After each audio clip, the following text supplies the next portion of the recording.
some games for fun here. I am here on the sequel to the game I played last, Pikmin. Also, I did not know how I got this to spawn. I know that this is an Easter egg though, I just don't know how to get it spawned. Anyways, welcome back to the channel. As you know, last time I did Pikmin 1, and I'm here on the sequel. This is a way longer game than Pikmin 1, but in my opinion, it's a way better game. And let's get started.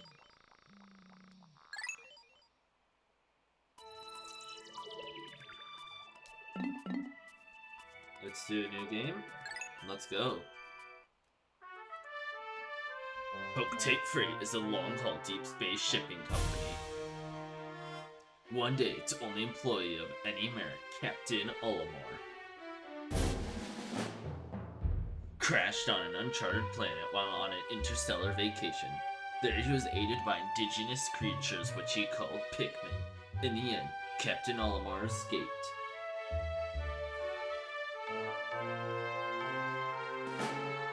But in Olimar's absence, I didn't get to read that.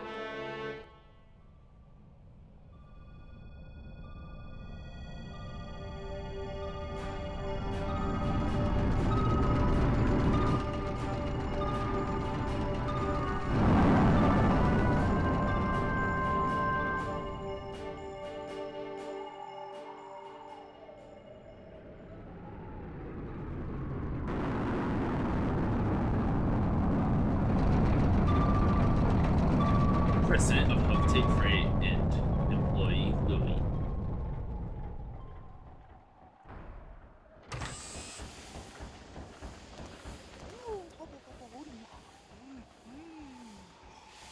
I'm not gonna voice act this.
Valley of Repose.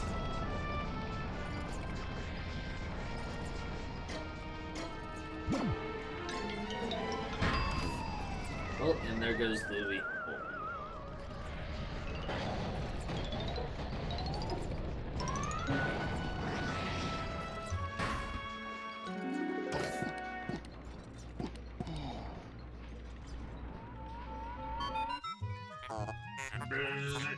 That was close. I have averted a crash landing.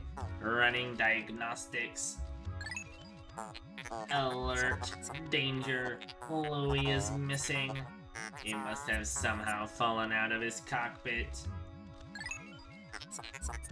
He is not responding via his communicator. He's either flouting protocol or in danger. Olimar, you must find Louis before he freezes to death in the cold of this planet. Wait a moment, look.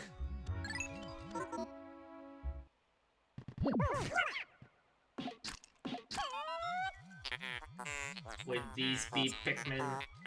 They look like they're about to be devoured as we speak. You must help them. Point at the screen and press B to call them with your whistle. You can also hold B to make the sound of your whistle carry farther. Remember?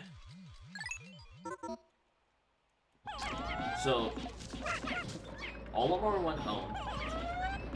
Immediately was told that his company's in debt, sold his ship that he worked 30 days of fighting for his life to get the ship parts back, just to be sent back to this planet because, without seeing his family either, without a moment to spare.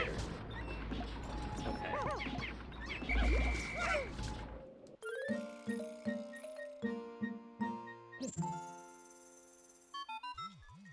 The Pikmin ran to your side. They seem to remember you, Captain Olimar. How fascinating. Give them instructions and do not delay. Hold A to grab a Pikmin, then point at the screen and release to throw it. Will do. Can I just punch it too? Oh, well, it's dead.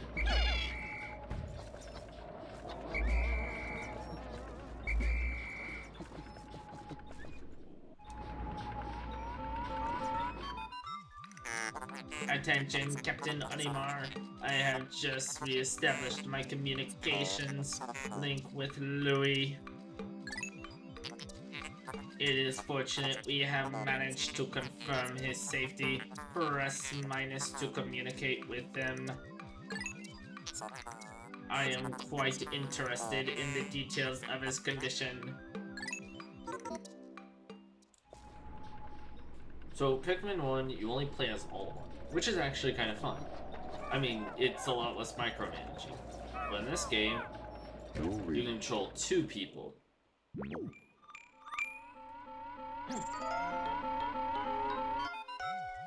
Louis, allow me to assess your condition. As per our safety protocols, are you at all injured? Is that so? Then my concerns are eased. Our communication links shows you are nearby. Can you make your way to our location and rejoin us? I will navigate for you. Press plus to contact me and obtain information about the terrain. I actually like that the ship kind of narrates the game in this one. It adds a lot to, because the first game, the only narration you really got was the journal from Olimar at the end of the day.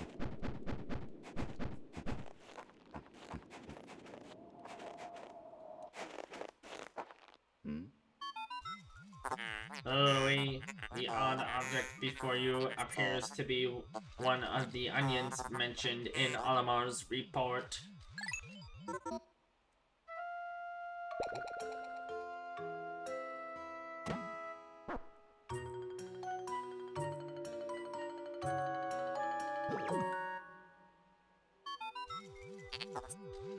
The seed the onion ejected just sprouted. According to Olimar's report, it can be plucked with a...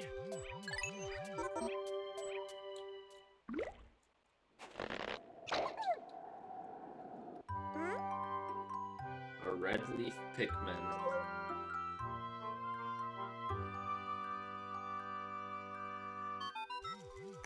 Louis, this must be one of the Pikmin creatures from Alimar's report. It is staring at you.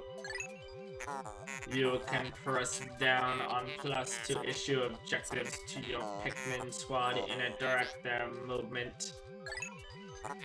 You can expand your squad with C.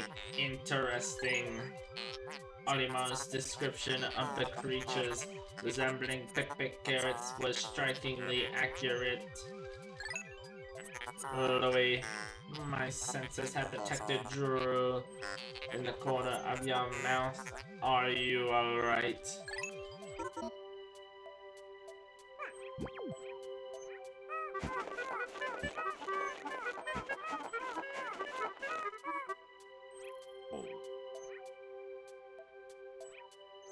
The camera.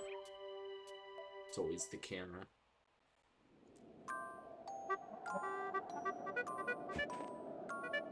So Louis has a different whistle and a different, basically an entirely different whistle from all of them. This game, in my opinion, is way better than the first. So, I was playing the Wii version of the first game. Oh, cutscene.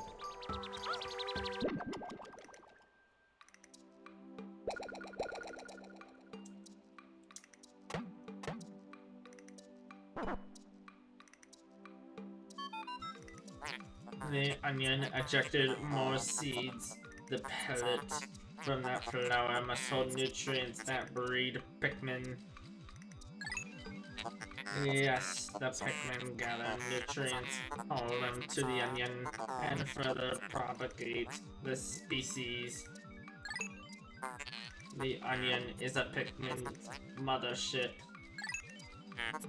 Reviewing Alamar's report, it seems repeatedly tapping A lets one rapidly pluck Pikmin sprouts. So, as I was saying, I was playing the Wii version of the first game. The first game was not made for the Wii.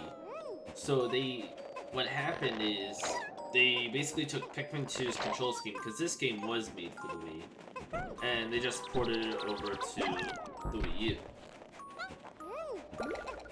Or not the Wii U, they ported it to this game to Pikmin 1. I don't know why I said Wii U. And that's pretty much the story of this game. Or the story of Pikmin 1 Wii Edition. And look at that! They come out instantly, much better than Pikmin 1. Where you have to wait like 5 seconds. I can go over the differences. There's a few minor differences, like Pikmin don't leave sprouts for the next day when they die in this game. Just because of how the game works. Mechanic-wise, it doesn't make sense to have it like that. Pikmin are a lot more responsive to the whistle. Like, if I throw a bunch of them like that, see, they do it at different times instead of all at once. They're a lot more responsive. The game also just feels more responsive compared to the Pikmin 1. Pikmin 1 doesn't really feel that responsive for the Wii. Perhaps this object is one of the treasures that we are searching for. The only reason we found it here is because this is where you crash landed. How fortunate. I would like to appraise it, but you must regroup with Olimar first. Can you see him? Press Z to move the camera behind you. You can also press left or right on plus to zoom out. To zoom and up on plus to change angles. That was a very weirdly worded sentence. Like, it's a lot more, like, if I throw them all over the place, you'll see that they all respawn at their own time. In Pikmin 1, it would just calculate, are they in this circle by the time the circle's fully open, and it makes Pikmin less responsive. Pikmin 1 GameCube also didn't let you swap the first Pikmin's GameCube. Pikmin 1 on the GameCube also didn't let you swap what Pikmin you're holding.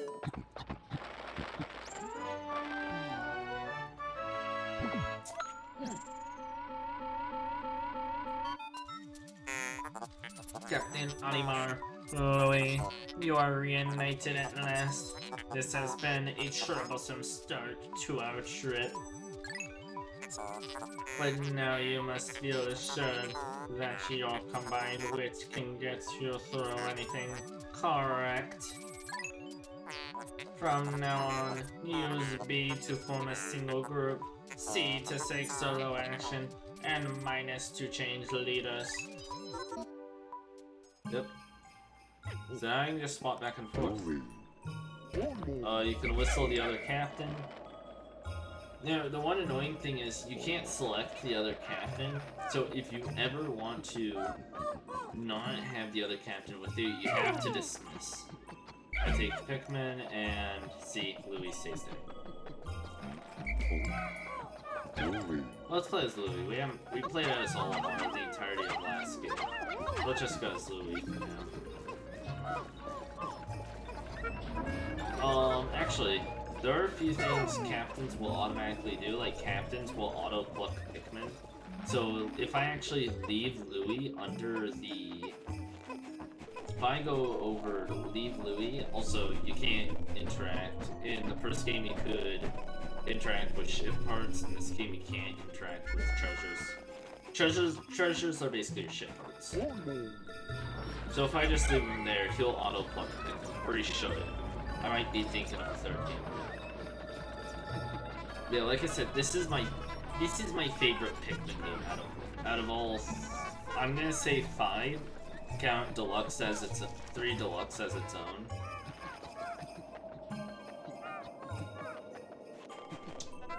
Yeah, this is the Pikmin game I prefer. It's just the best in my opinion. So we're gonna watch from a distance. We're gonna put that in there. And when the seeds fall...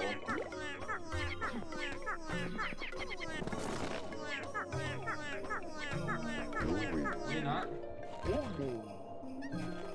Oh, it isn't. Alright, well, I guess the other good thing about having 2 captains is both captains will pluck at the same time. Am I missing something? Isn't the maximum 21? Am I missing a pellet? I could have sworn the maximum on day 1 was 21 in this game. Maybe it is only 20. I have to be missing something. Who knows?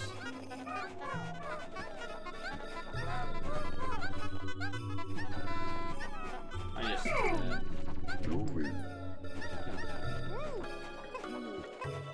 See, running into the other captain also won't trigger them to join you. You can only whistle your other captain.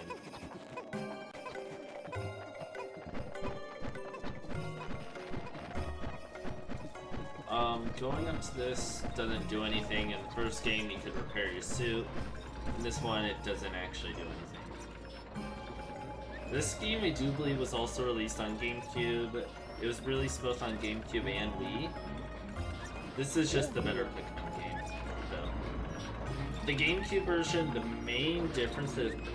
Well, so the GameCube version, the little icon that the Wii remote controls is stuck to your moving stick, so you'll basically just always be moving like this. You can change Pikmin type, but the GameCube is a bit more responsive, so you can throw more Pikmin at once.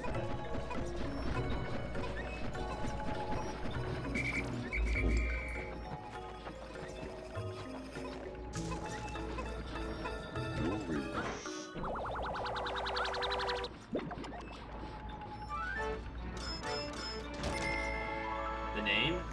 Courage Reactor. Worth 280 Pokos.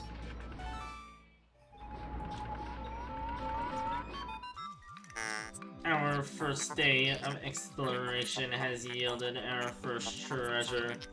We will be done in a record time. I took the liberty of naming it when I praised it. The name reflects my current thinking. Get it, because it's a battery. Leave it to me to think of catchy names for hit products. It is but one of my many talents. We shall end our first day here and report back to our president. His face will surely be joyous. However, to communicate with Hokatate, we must fly into low orbit above the planet. We will not return to the surface until morning, so as to avoid the indigenous nocturnal creatures.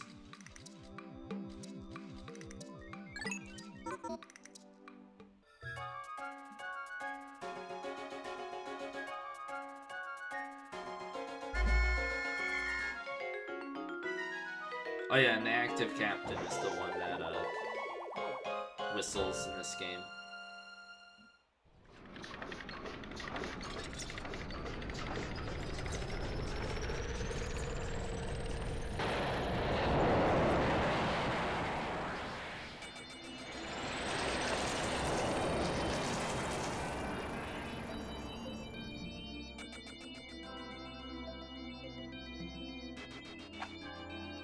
Funds earned. Courage reactor 280. Pikmin. Yesterday 0, today 20.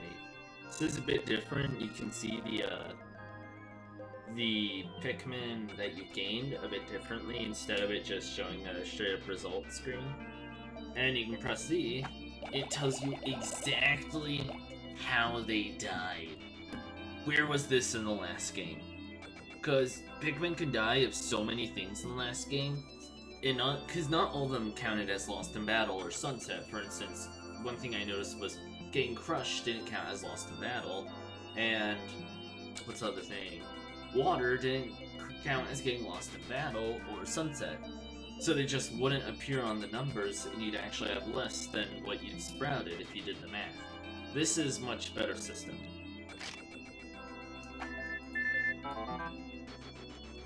You found your first bit of treasure. Fine work. Our future depends on your efforts, so check your treasure hoard regularly. I'll check in often. Keep up the pace. I don't know why I tried to do a Russian for that. He's apparently... I don't even know. So this game also has a Piclopedia. And a treasure hoard. Because why the heck not? I'm gonna go... So you can, for instance, throw carrots, and it shows what the enemy's reaction is if it were, say, a Pikmin. And then this just shows the treasure. So... Louis' notes are for beating the game, but I've already beaten the game on a different file, so I have Louis' notes. So I might as well just go through them. Might as well just read all of these after each day. The first one is Dwarf Red Ballboard. Dwarf Red Ballboard. Pansarius pseudoculia russus. Breadbug family. Although initially identified as a juvenile red ballboard, groundbreaking new research indicates that this creature is in fact a member of the breadbug family, a close relative of the vanilla breadbug. It escapes predation through mimicry. Unique adaptation of the red ballboard's crimson coloration allows the species to safely commingle. Such effective adaptation and obfuscation, I'm not pronouncing that right, by a prey species is rare, indicating this clever creature is a master of mimicry. And Louis' notes. For a bit of blissful biscuit, mince the entire beast finely and stir in with heavy cream. I'm gonna remember these voices when I come back to them. Pellet Posy, Amplus Nutrio, Pellet Weed family. In the stem of the pellet posy, one can observe the muscle fiber unique to half-plant, half-animal species, such as the pigment and candy palm flowers. So the pellet posy is a species that can be considered a close relative. Although the ability to crystallize nectar is unique to a small group of pellet weed family, the fact that these plants reach maturity so quick that their pellets contain such high concentrations of the natural nutrients in the soil explains why the pigmen and so many of the other indigenous species are so reliant on these pellets for sustenance. Louis notes. On a quest for the perfect Arsdale way, slow cook this plant in a wood fire oven. But be careful, only serve the tender pellet. Courage reactor. For these, you have to actually collect the entire series in order to get the other appraisal. For now, we just got Olmore's journal. We recovered our first treasure. Amazingly, the pigmen remembered how to salvage it. I can't understand their adorable language, and I don't know what they're thinking. Yet, I'm so happy to see them. When I crashed on this planet, the pigmen helped me locate my missing ship parts in my darkest hour. The pigmen were there for me. Now that I'm reunited with them, I know everything will be alright. It will, right? Go to area selection. And that's all in the Piclopedia and all in the treasures. Let's go to the Valley of Repose.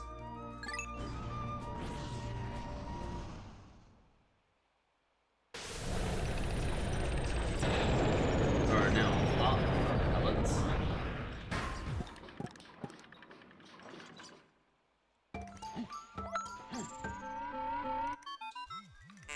Good morning, workers. Ready for another day of toiling for the profit of your company. The pigmen seem to still be asleep inside their onion. What lazy creatures. No wonder they lack survival skills. Stand beneath the onion and press A to call them out.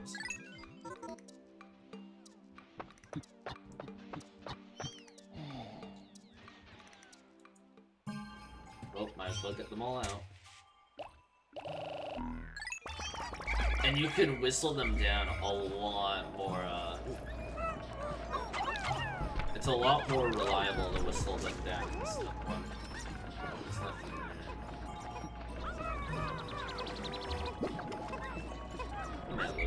there. Come here, little beast.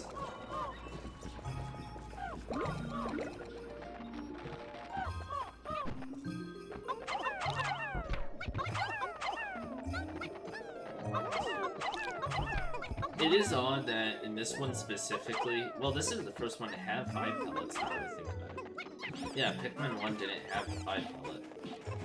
It is odd though that you can one-hit them down, which is only supposed to be meant for the 1 pellet.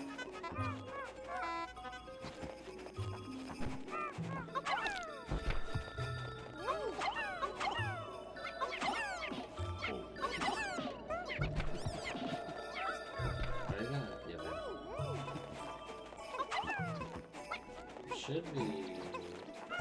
No, not yet. I know some Pikmin games will add I think this one does do it later on, where that crash site has a bunch of 10 pellets. I'm just gonna put you guys there. Usually for these early days, you want to leave one of the captains here. So that you leave one of the captains here so that they can bring the Pikmin when needed. I think this is a 10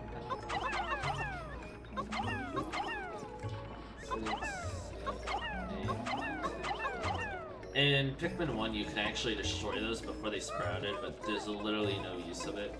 Oh, I see what I was thinking of. So you can do that. And you can start plucking with the captain. That's what it is. Yeah, it's way more responsive. So I can basically start fucking. Never mind. I don't know what I'm saying. You can stop. What is it? You can stop fucking sooner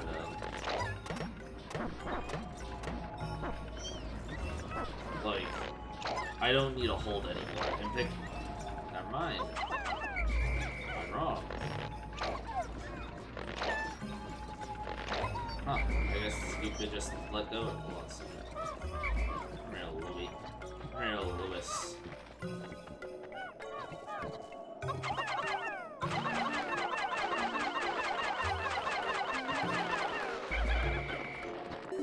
It's another dwarf bubble!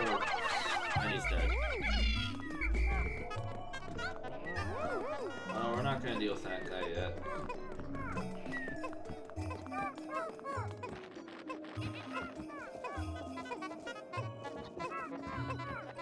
I think I do want to do something like the, oh yeah, I believe the day timer is also extended to, I think it's 16 minutes.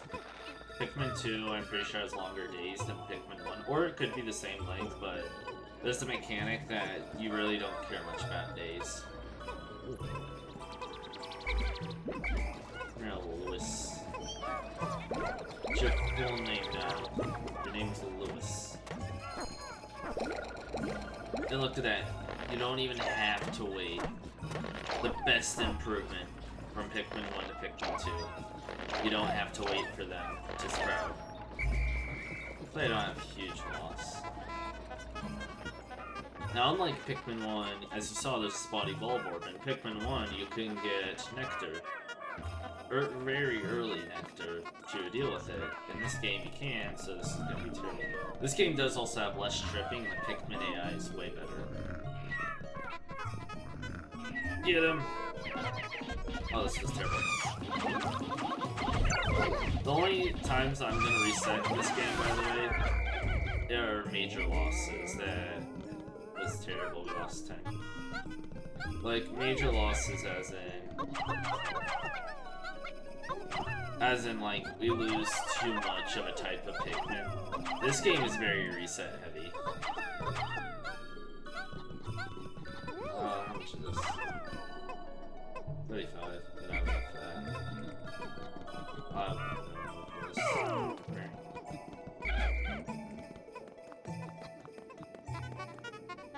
The dark cave is beyond this. Yeah, this is gonna be like the first example of multitasking. It does look like in this game, getting shaken off deals... no, I think it dealt damage in the first game. Now, unlike the first game, you can't actually lay down. In this one, I'm pressing the button to lay down, but it's not doing anything. I really do. No, they're not doing it.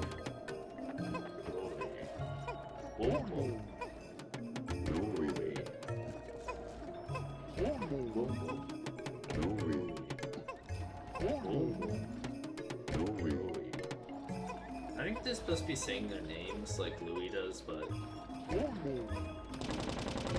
yeah, all of ours says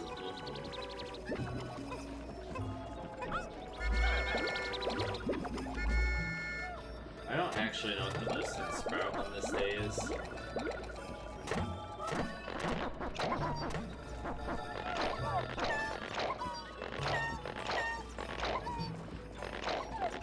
Yeah, like I said though, I'm only resetting on How could Pikmin destroy such a massive wall when their might is ferocious? Oh wait, did Olimar instruct you on proper Pikmin commanding protocol? Apparently not. Olimar, you are failing in your duty as a superior. Allow me to explain. Press A to grab a Pikmin and release to throw them. Call them into a group with B. Press C to disband the group. Point at the screen and press down on plus to issue orders. Press down on plus to swarm Pikmin on treasure and enemies, or make them march in a line. So, yeah. Well, he was saying though is that what's that saying? I actually forgot what I was saying. But one thing that Pikmin 2 definitely improves on is the lack of, like, they definitely cut down the reminder of tutorials a lot. This game has way less tutorials than Pikmin 1 does. And it's more figuring things out, which I like in these type of games. These games should just be a figure it out yourself type of game. Look at that, they don't get depressed anymore when they can't do stuff. They don't get depressed. In the first game, they'd get depressed and then become inactive, which is very annoying.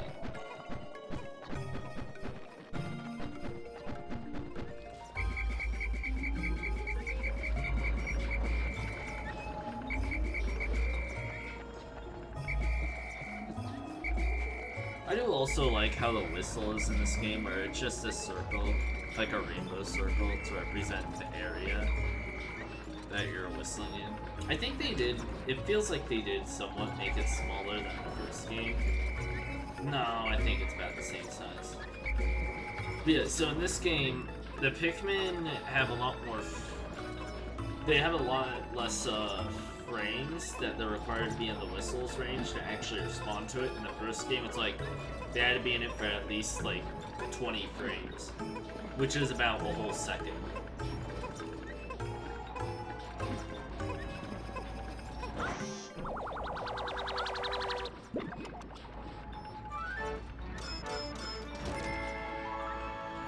Utter scrap. Valued 170 Pokos. That'd be funny if there was a rare chance that the values on these are incorrect. That'd actually be kind of funny if that could happen.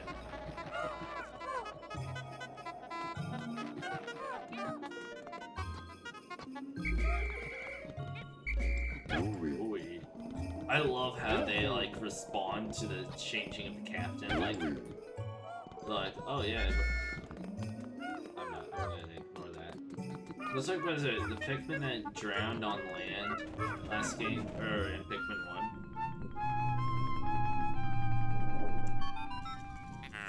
Interesting. Warm air is wheeling up from the hole in the ground before you.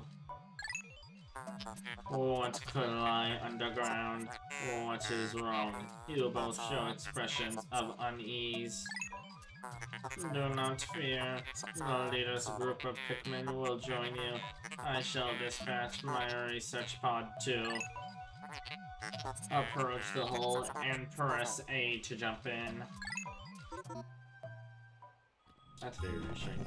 I love how the lighting, I love how the lighting does this, by the way. So, this is a new mechanic. Emergence Cave, 60 out of 60 Pikmin entering. I'll enter with the squad. So this game has caves, which is why I was saying the whole sprouts the next day doesn't work. Emergence Cave, sub-level 1.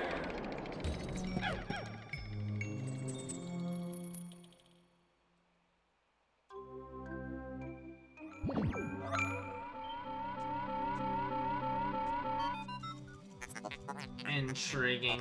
My heat sensors indicate that this hole's interior is warmer than on the surface. I will be right.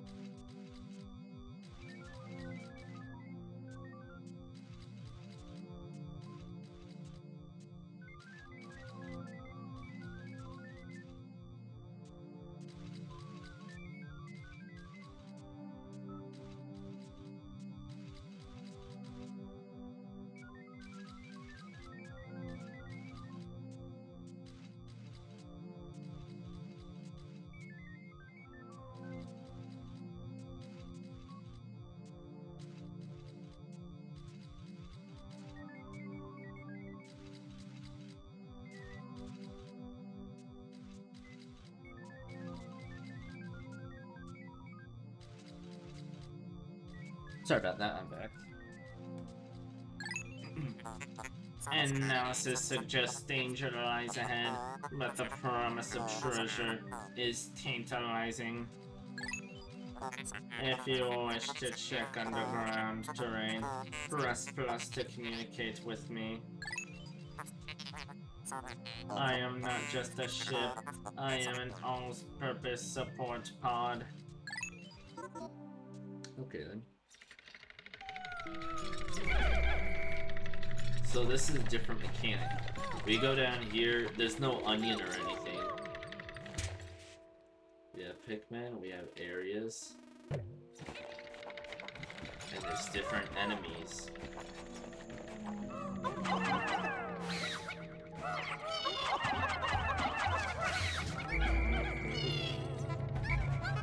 Just take these guys as groups back.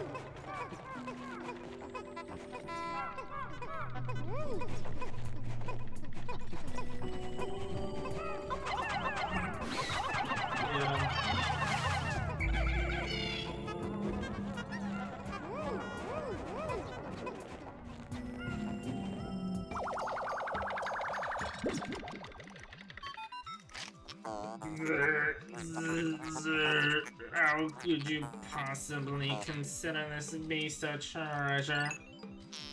Beasts are incompatible with my circuitry. I suppose I will store your finds in my hold. But I do not think beasts will be worth much.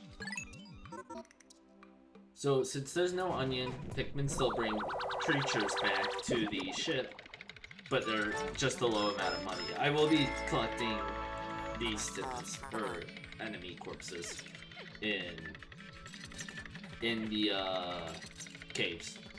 This is a citrus lump valued at 180. Total money is 632 Pokos.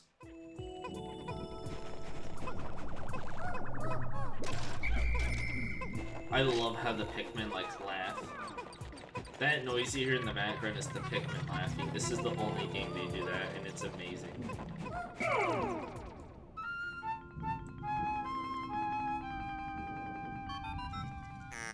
This hole appears to be quite deep. My sensors indicate more treacherous terrain ahead. Louis, you do recall that you can adjust the camera with D and alt left and the right on plus, correct? Your expression suggests you do excellent. Don't worry, all your Pikmin will follow you. Approach the hole and press A to enter it. I would, but there's still more treasure.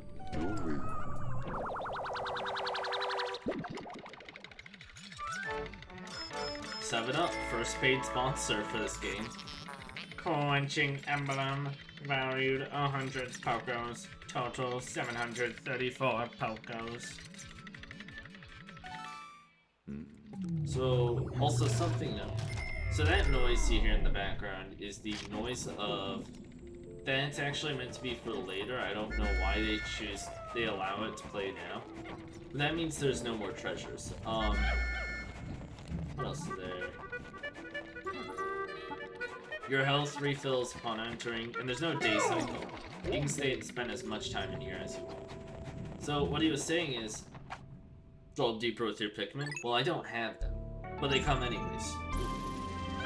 So in the more dangerous dungeons, once you get all the treasures, you can just leave. Emergence Cave, Supple Level 2. I don't know why I'm doing it in the robot's voice, the ship's voice. And this is the final floor. Normally final floors will be a boss, but this isn't. This is not easy. Take this back. Some treasure there. You usually want to leave, for instance, I'm gonna leave Louis here. And come here, you guys.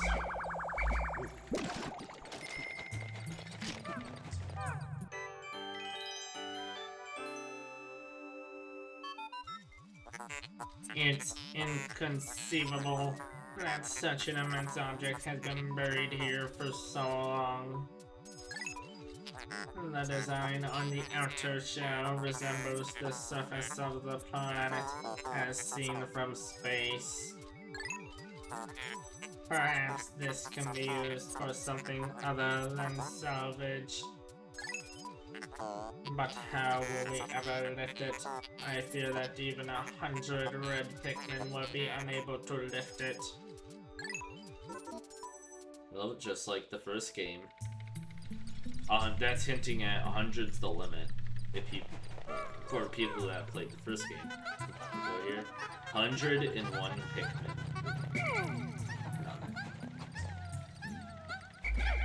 Well, no way I'm lifting that.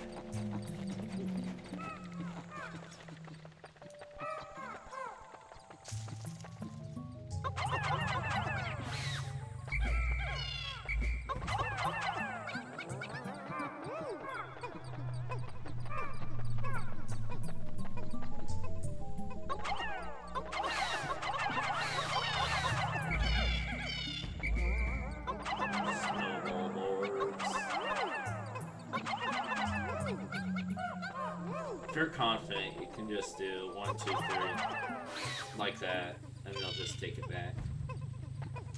Another thing is, after battles, they don't automatically go back to you.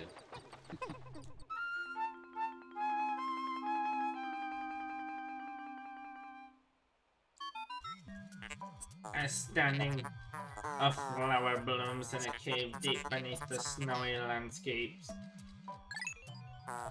Clearly, it is warmer down here than above. Look, the Pikmin are restless. They look as if they yearn to be tossed into the flower. So, Candy Pop Buds in the first game. In the first game, here, I'll just use them first before I go into detail.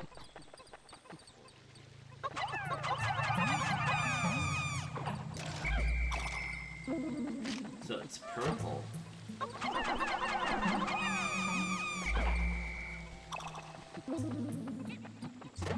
Well, let's pluck it.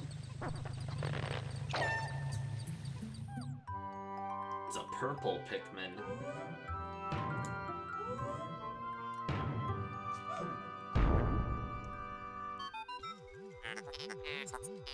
Amazing. A purple Pikmin. It has hair. It is quite stocky. It seems very heavy and strong. This kind of Pikmin was not mentioned in your report, Olimar. It must be an entirely new type. Transforming Pikmin by tossing them into flowers. Intriguing. Perhaps there are others. Alright. So we have purple Pikmin now. So before I go into purple Pikmin, with Candy Pop Buds, in the first game, you could put a total of 50 Pikmin in there before they go away. In this game, you can only put in 5. They got a huge nerf, but it was for a good reason. They didn't get purple Pikmin. Purple Pikmin are a lot stronger. When they land on something, they do a thud, like the Reds, but he does a thud. They can stun if landing on a big creature. They insta-kill small creatures. The only con about small creatures is they latch onto it as it dies, which kind of sucks. And their carry is 10 times the normal Pikmin. I think you actually can get 100 Pikmin on this. I don't know what the max actually is. So the carry is 10 times Pikmin, which is amazing.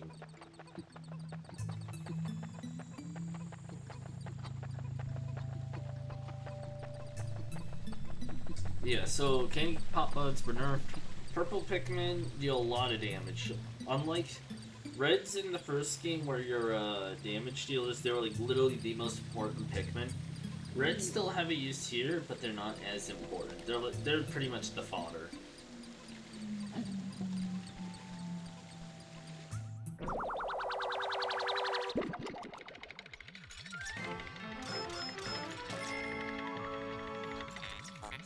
Spherical Atlas, value 200 Pokos, total 952 Pokos. There is a device resembling a microchip embedded inside this sphere, retrieving data. Error, I could only decode a portion of the data, but I did retrieve new geography charts. I will input this data into my planetary database and name it the Sphere Chart. Press plus to contact me, and go to the exploration kit on the radar screen by pressing on plus. Now that we have this new data, you should explore the decoded territory tomorrow.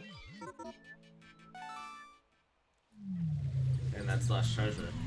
What I'm saying is, I believe go here. Was it? Is that items? Yeah, the exploration kit. These are all the upgrades in the game. Yeah, there's kind of a lot. It looks like 3 suit upgrades, 1 hand upgrade, 1 radar, 1 whistle. God, it's 2. I think that's 3 whistles. Yeah, 3 whistles, 2 spears, some shoes, and I don't know what that is on the bottom right. I actually literally don't remember what that is. Anyways, let's go on.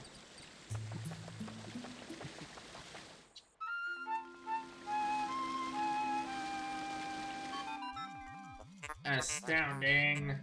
Water shooting out of this geyser with incredible force. Sensors indicate it has enough power to launch you into the air. Approach it and press A to try. This is the only shot you get of looking up. You'll never see that again. Anyways, let's escape. Just like going deeper, you don't need your Pikmin to continue.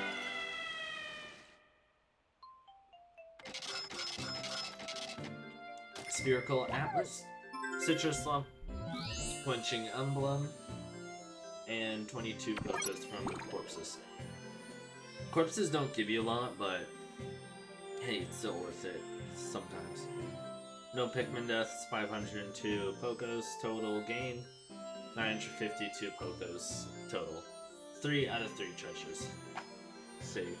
There is an Easter egg if you actually sit on this music long enough. I don't care enough to do that, so I'm not gonna.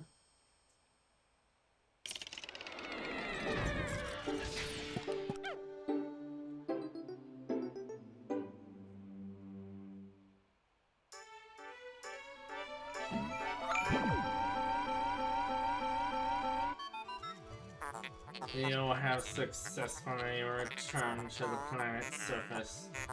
Excellent decision-making, gentlemen. We must celebrate your first successful spelunking expedition. You gathered a large amount of data that needs in-depth analysis. I shall send a report back to the President tonight, detailing your progress.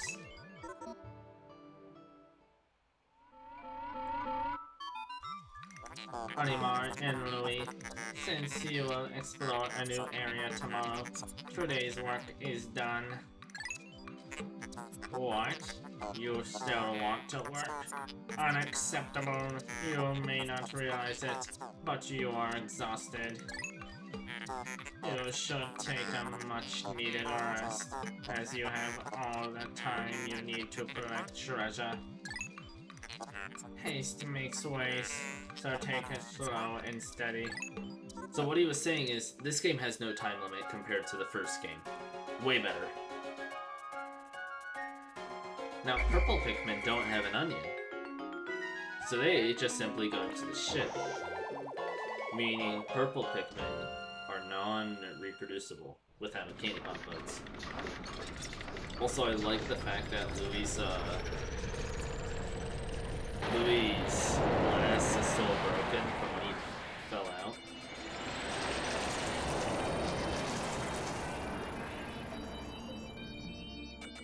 Today's report.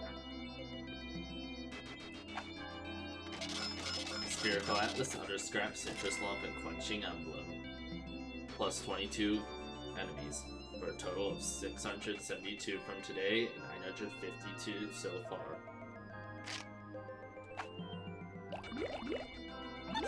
Raised 30 reds, and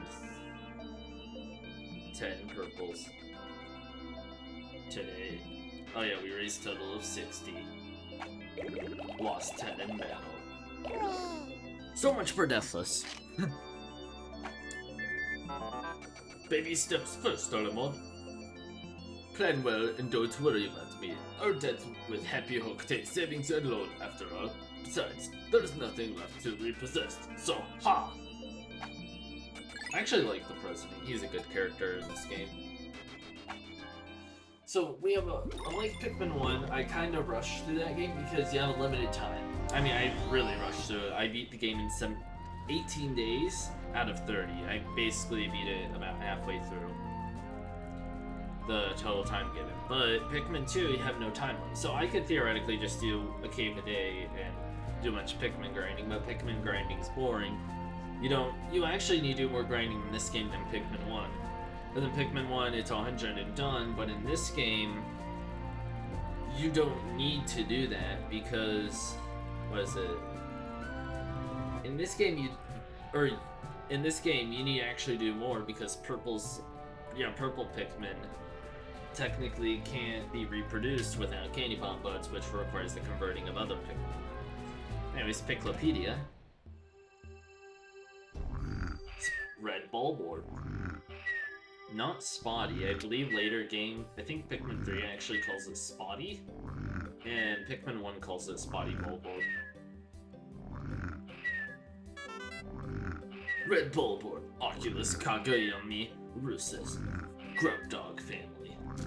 This large organism has the familiar mandibles and cranial morphology of the grub dog family, as well as the characteristic bulging eyes. As with most grub dogs, the creature's cranium comprises half of its total length and girth, showing a scarlet abdomen with white spots. This creature is primarily nocturnal, choosing to prey upon smaller creatures, returning to their nest, originally classified as Spotty Bulbord. Further research has reclassified the species as the Red Bulbord. Subspecies of the varied colors have recently been discovered, but academics are divided into two rival camps over how to handle their classification. Plum specimens are best spit roasted whole, stuffed with a lime and slab of bacon, basted frequently to ensure a magnificently moist haunch. Okay. All of our notes.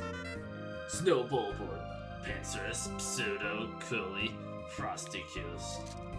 Breadbug family. Like the dwarf Red Bulbord, the Snow Bulbord is a member of the Breadbug family that seeks to survive through imitating the appearance and behavior of a bulbord. Its pale coloration and blue spots make for easy identification. In particular, this organism mimics the hairy bulbord, but it is of course unable to grow the hair that gives the hairy bulbord its name. However, as the hairy bulbord has been known to lose its hair in certain circumstances, Snow Bulbord is an effective mimic that is often mistaken for a member of the same species. Hairy bulbord we have not actually seen. Maybe it exists, maybe it doesn't. Also, there's value on each one now. I don't believe it said that on day one. Best grilled and served hot over a bed of fresh spinach and crumbled blue cheese. Okay. Violet Candy Pop Bud, Flora Puniculus Candy Pop family. Research from our most recent expeditions confirmed the presence of candy pop buds in subterranean regions. Considering the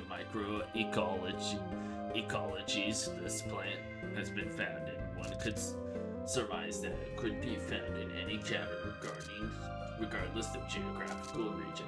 Tossing pigments was found results in the release of purple pigment seeds, regardless of the color of the pigment tossed in. This variety of candy pop contains robustly odoriferous, I can't say that, oils if candy pop flowers could be cultivated. There's no doubt that the plants would offer multifaceted benefits to the cosmetic, medical, and tourist industries. This convenient purple flower secretes a dark, flavorful oil that eliminates the need for salad dressing. Clover. Quatrius infecta, clover family.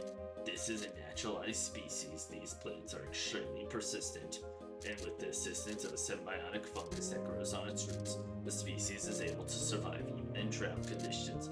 Typically, its leaves come in groupings of 3, but intense impact on the leafing stem early in the development cycle can result in an extremely rare 4-leaf cluster.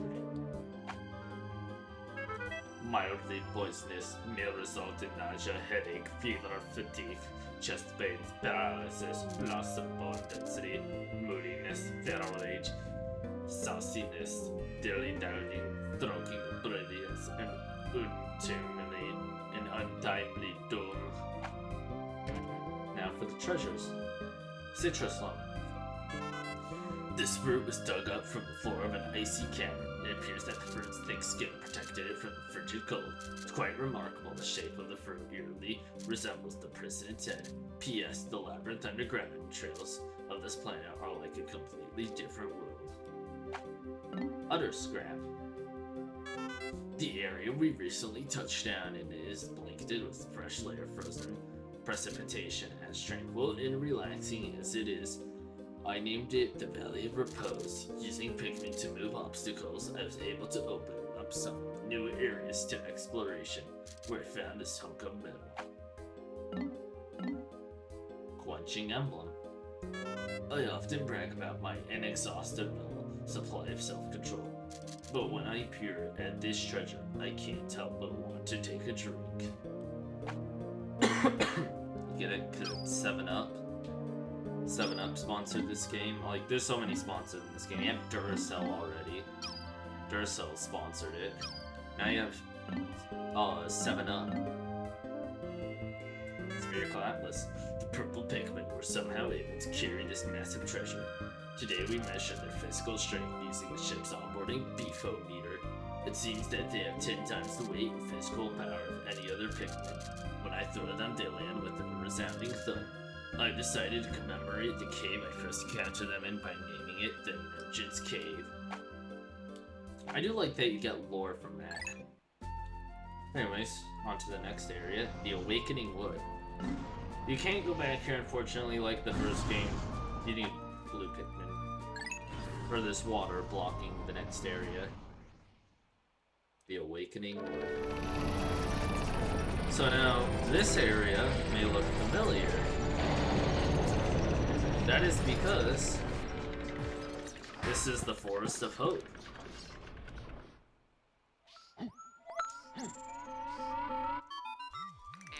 Good morning.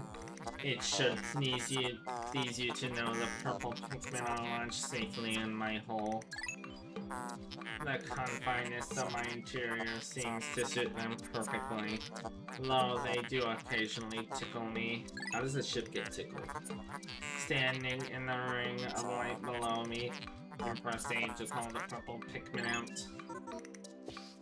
And that's your way of getting purple Pikmin in this game. No, so instead of a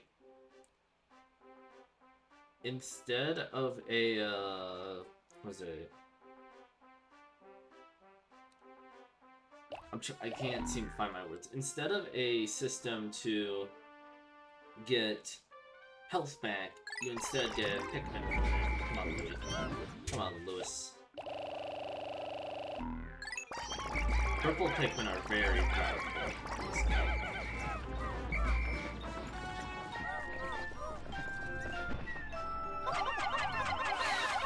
It is also... Chloe, has Audemars instructed you on the peculiarities of Pikmin creatures. The Pikmin form groups based on color when disbanded with C. Grabbing Pikmin with A will also cause them to group by color. Now for the bonus lesson. First, press and hold A to pick up a Pikmin.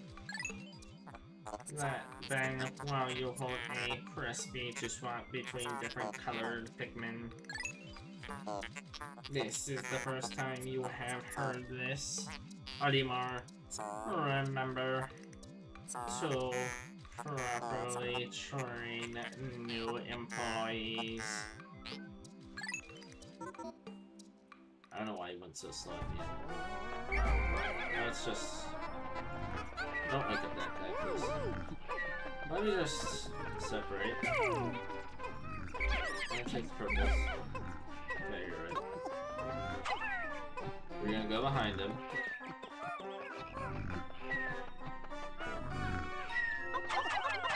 Oh man. He's just dead.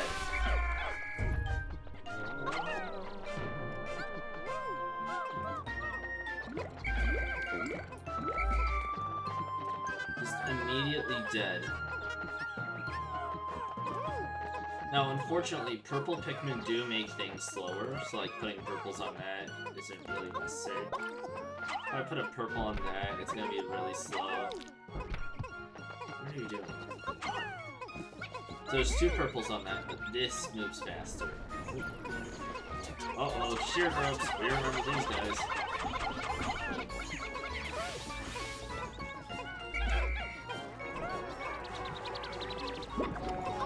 Yo. No seed is left alive.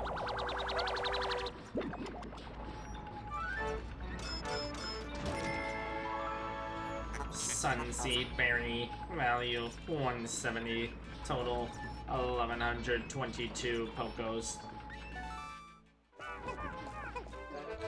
10% of the debt recovered, that's fast. Yes.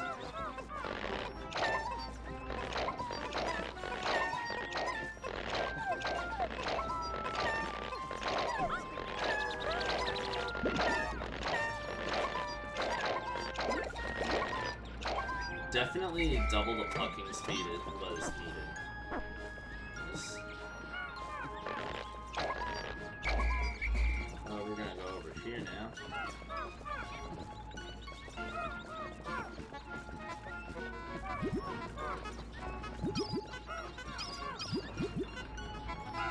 Come on. Nectar! Look at that. You get so much more Pikmin on it in this game. The Pikmin that drank the yellow nectar instantly matured into flower Pikmin. It appears to have enhanced motor skills. What a wondrous nectar. How intriguing. Like plants, Pikmin mature from leaf to bud to flower. Captain Olimar, you must share the information you have with your subordinate, Louis.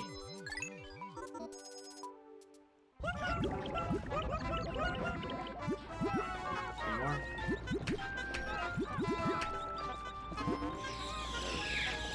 Look at that. Anyone can get nectar in this game. Alright, that's all the nectar.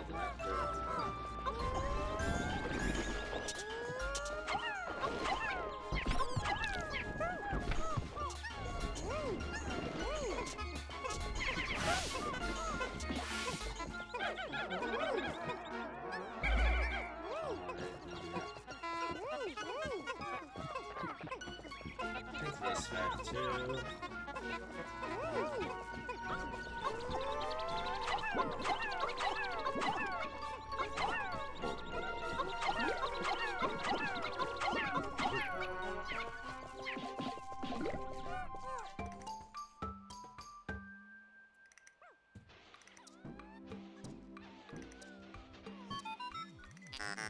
Olimar, we have a problem. The onion has ceased ejecting seeds. Is it malfunctioning? Interesting. It now seems the number of life forms within the onion has increased. Didn't you note that no more than 100 Pikmin will venture into the planet at once? But I currently observe only 95 on the surface. Could there be wild Pikmin somewhere? Uh-oh. It's a Honeymus. Leave Louie there.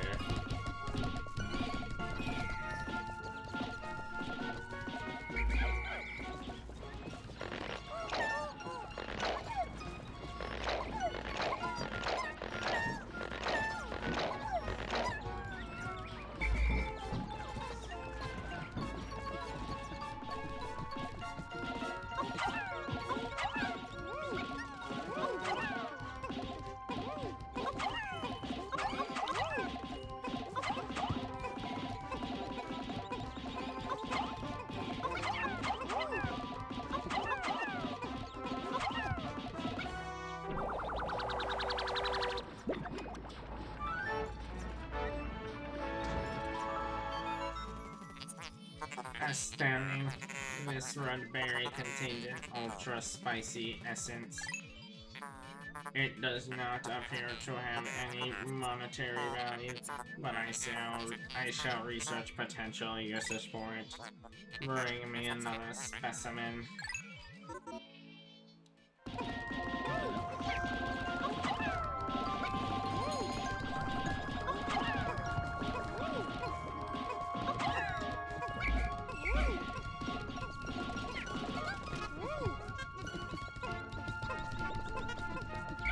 Just put these guys on the wall.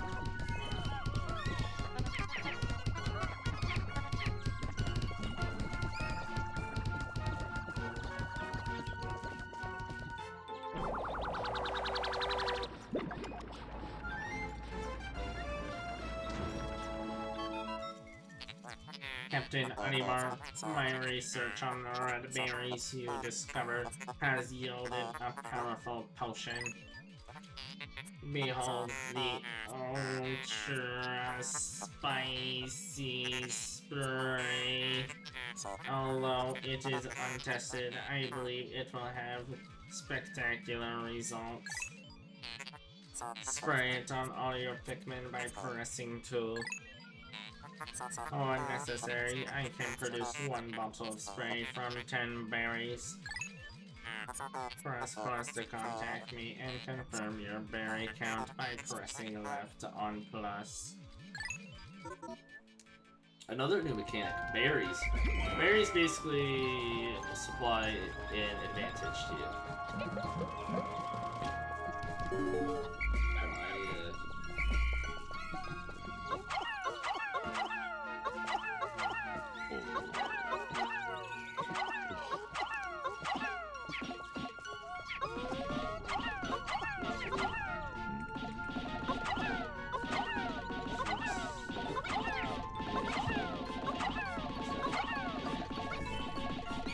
What's this I see? Instant chance. I actually don't want to put this in for a second.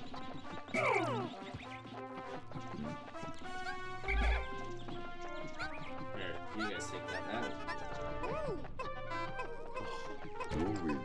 Look at this.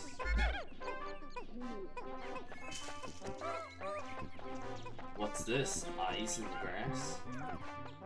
Wonder what it could be. What is it? No, you bastard. Get up. He hit himself. Bastard, you killed a purple Pikmin. I'll just have Olimar take that back. How much does this take? I don't actually know if I have enough for this. Yeah, I don't.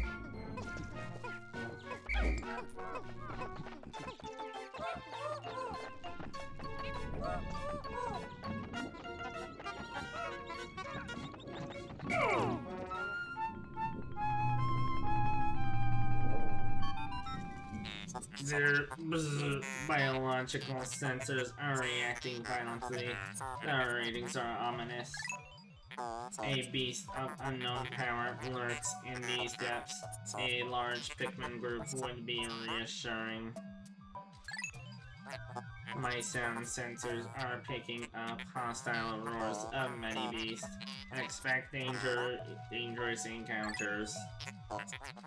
Sensors are also showing extreme heat pockets. You may need flame-resistant Pikmin.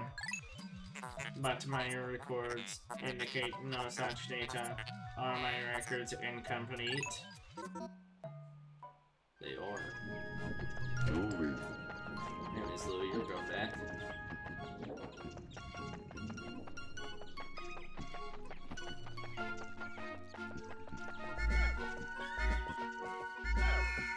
Wait, what?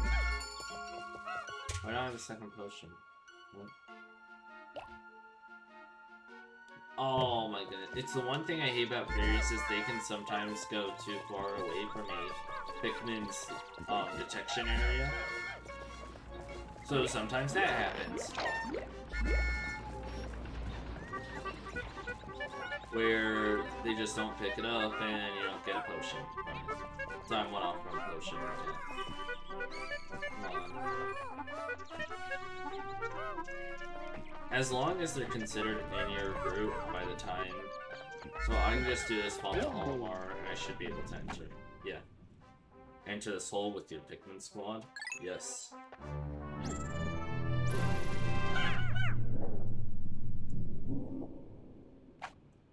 Saving. Please not touch power button. The game has been saved. Hole of Beasts.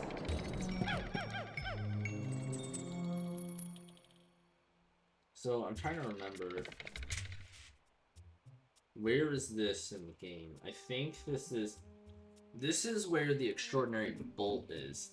That's where this dungeon or this cave's located.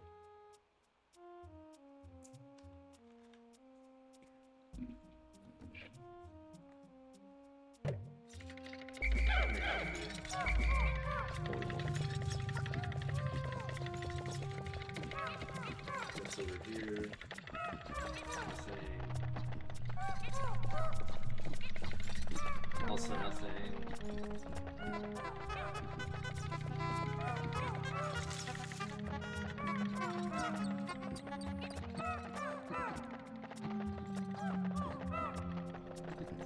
So, now that we're not in the tutorial cave, all caves in this game are randomized heavily. Do it.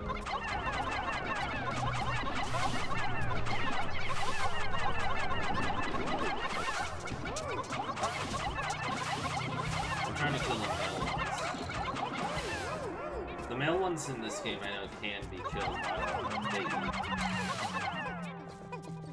I think that's it.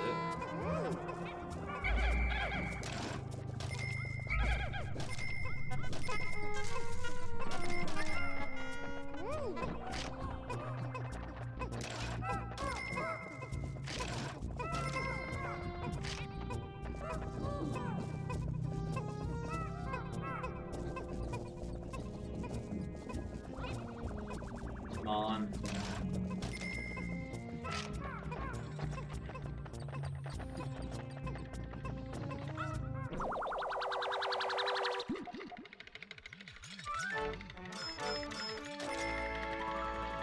Stone of Glory, value 100 Pokos, total 1236 Pokos.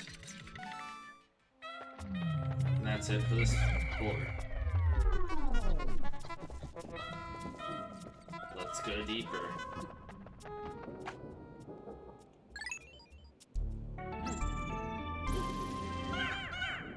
Hello, Stalix CC. Welcome to the stream. Hope your day's going good. Marvin, I don't know Marvin.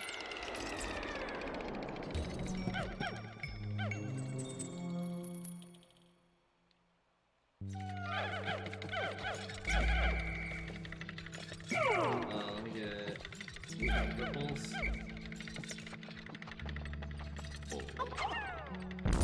Oh my goodness, these things. Get 'em.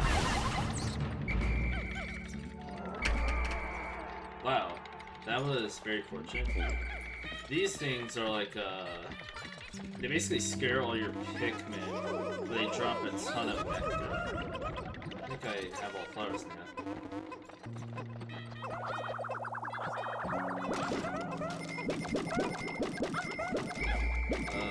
Anything over here? No.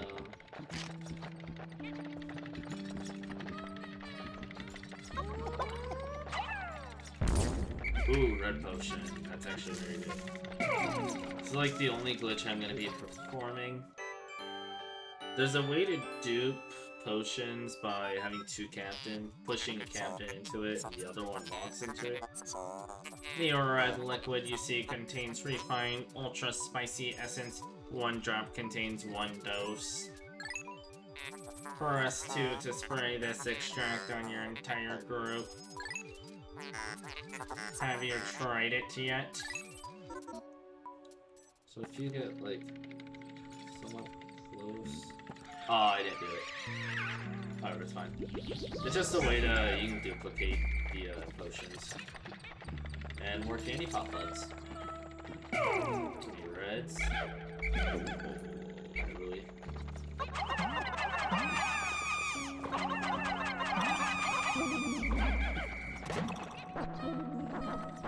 Anything else? Does this floor have no treasures? It has to have a treasure, right?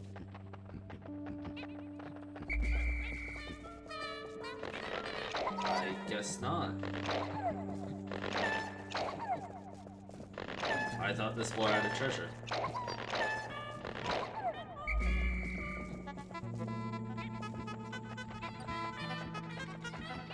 Oh my goodness, the leaf purples really lag behind.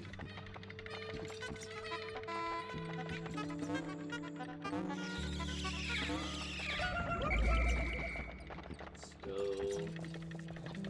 Yeah, I guess there's no treasure. I guess I'll move on. I could have sworn this floor had treasure. I guess not.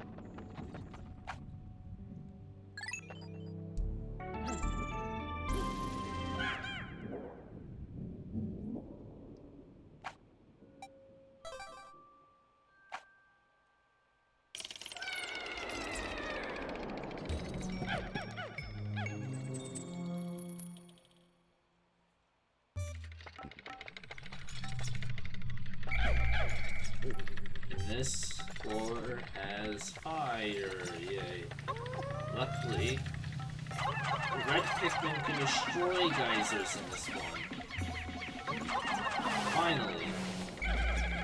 In the first game, they couldn't be destroyed, and you just had to deal with them. I actually don't know if this floor is randomized. I think it's one of the only non-randomized floors. Yeah, I don't think it is.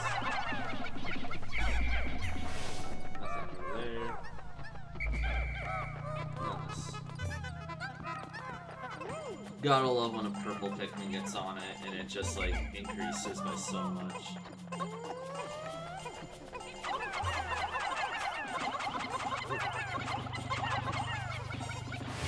There's this.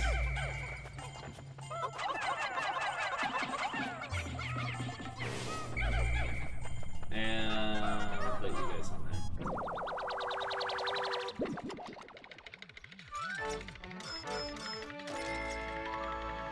Strife Monolith, value 150 Pokos.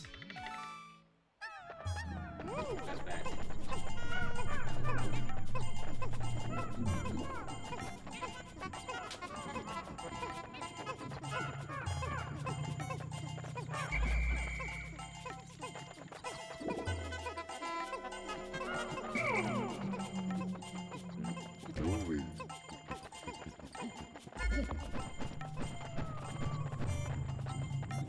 And time to wait.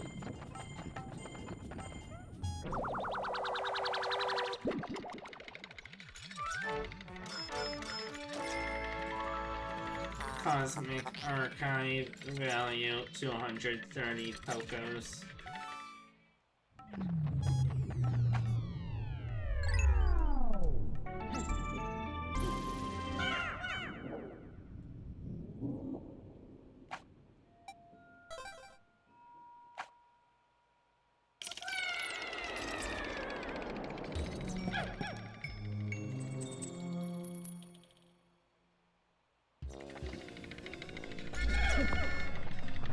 Okay, that's a little close, so I guess I'll go with nothing over here.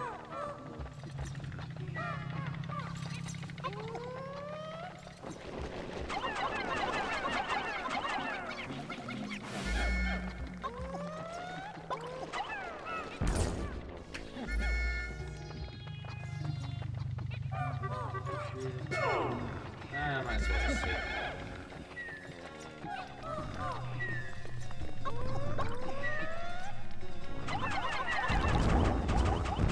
And he's dead so fast. Got that.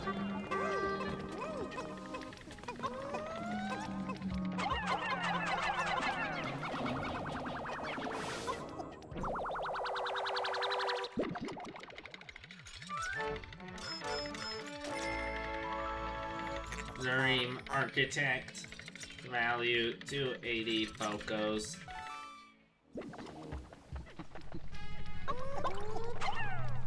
That just some more nectar. Nectar is a lot more in this game. There's way more nectar because you can get them from eggs and all that now.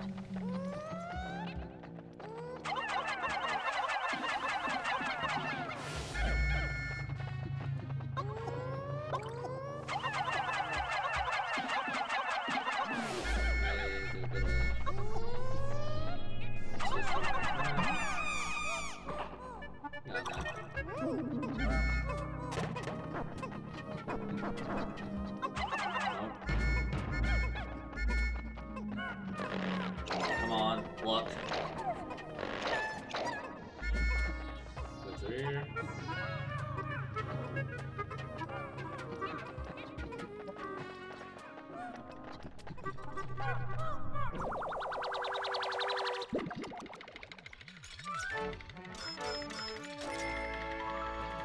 Oh, Kawaii for valued 140 Pokos.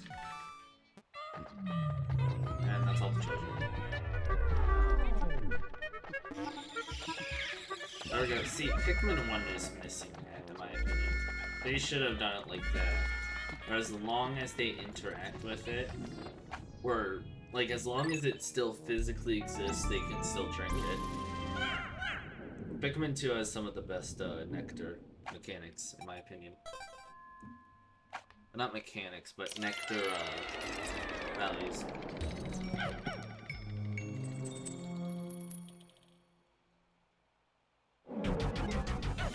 Oh, okay. That's a huge thing.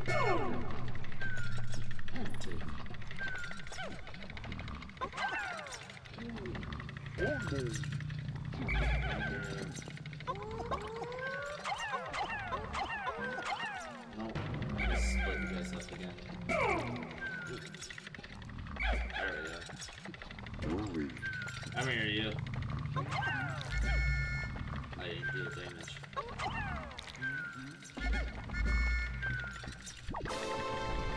Oh my goodness. It's this thing. Hi there.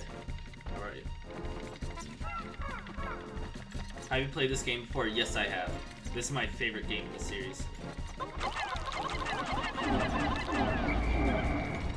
gonna do your thing? No.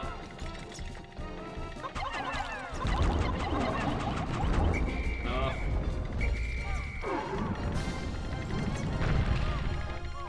I'm just doing I'm trying to play all the Pikmin games before Pikmin 4 releases, which is in about a month and a half.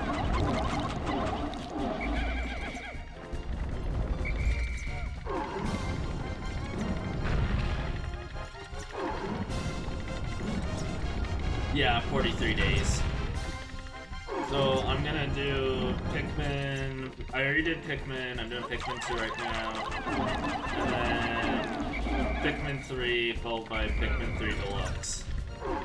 I don't have a way to record my 3DS. I do have a Pikmin, but it would be nice if I had something to record that with. I just don't right now. Nor do I plan to. I actually need to find it. I don't know what happened to it. Oh, suck. Going under.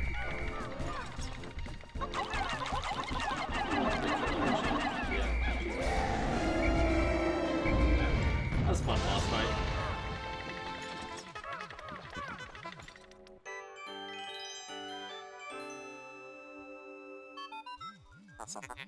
How bizarre. This device is emitting black light. It must have been ingested by that creature. What an absolutely repulsive life form. Our return to Hokotate cannot come soon enough.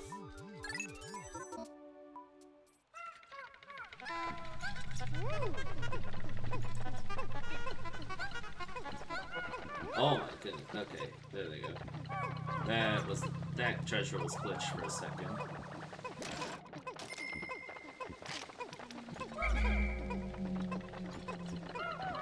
I think the most exciting thing about me streaming this game is gonna be the frickin' water race.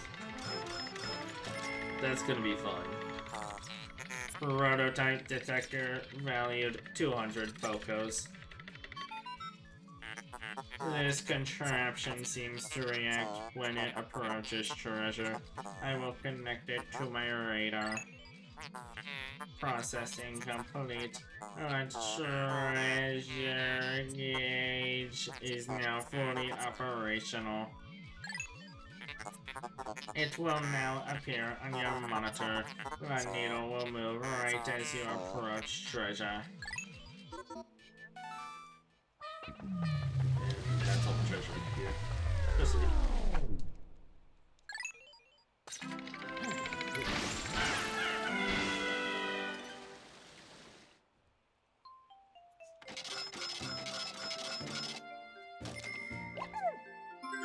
Cave complete. Yeah, I will say I haven't played this in probably about maybe 3 years. So I may be a little rusty and not remember like that one floor that didn't have a treasure when I thought there was. We're back to the Awakening Wood.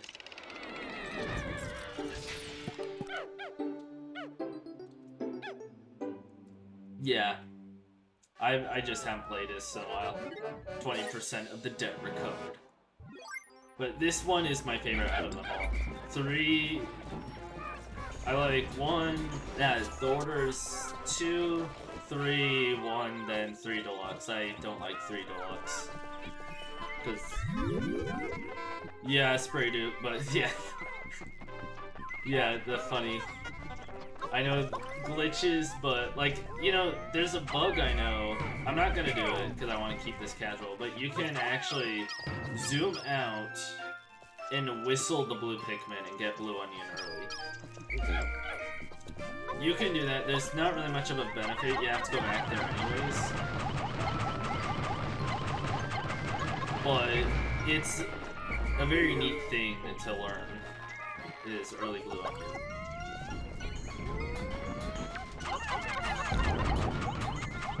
Yeah. New play control. Yeah, I noticed there's a lot more. I haven't played the GameCube version of 1, but I haven't played the GameCube version of 1, but like, there's a lot more glitches. When I streamed 1, I lost 60 Pikmin to the Puffstool Crush glitch. Astounding, my metal detectors are reacting violently. What could be down there? Yeah, I agree. New play control is a lot better than GameCube.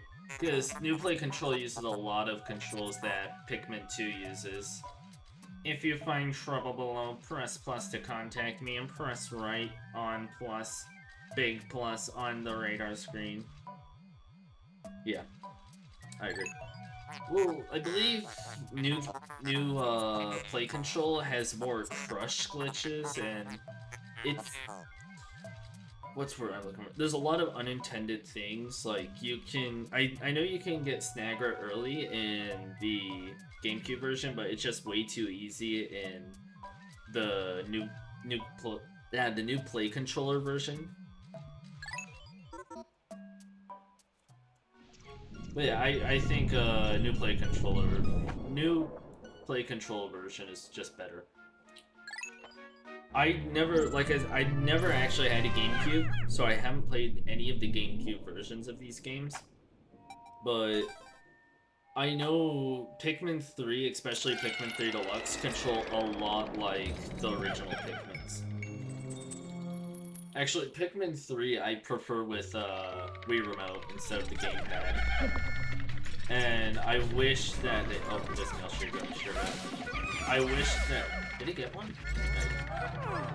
I wish that Pikmin 3 Deluxe... Yeah, I haven't played the GameCube. I know Pikmin 2 GameCube's better, I just don't... I want to emulate it, but at the same time I want to stream everything on original console. Because right now I'm just streaming on my Wii U. Because I have an emulator for it. Or not an emulator, and I forgot the name of it. Capture card for it. Yeah, I know the GameCube version of this game is way better than the normal version.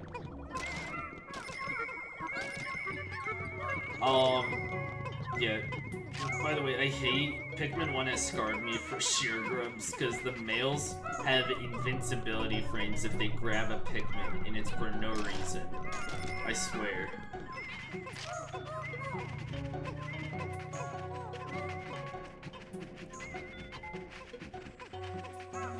See, I believe there's...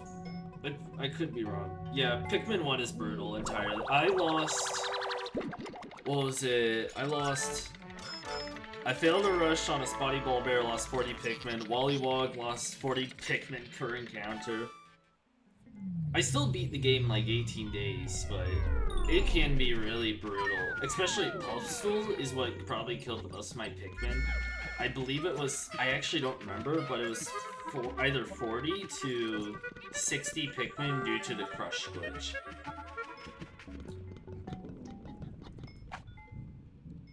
Like, I kind of wish Pikmin 2 did bring back the, Pikmin 2 brought back some Pikmin 1 enemies. Like, the Puffstool would be amazing to see in this game. Because, yeah, Crush Glitch is...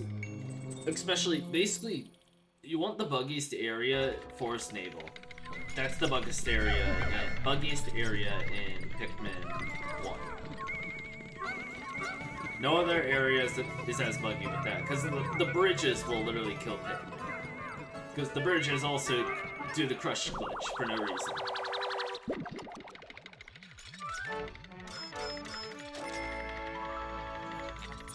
So, I think Pikmin 1 is somehow better than Pikmin 3 Deluxe, because Pikmin 3 Deluxe, I got that maybe day 2. I have both Pikmin 3 versions. Pikmin 3 Deluxe has terrible Pikmin AI compared to Pikmin 3 normal. Like, they get stuck on everything. It's way worse than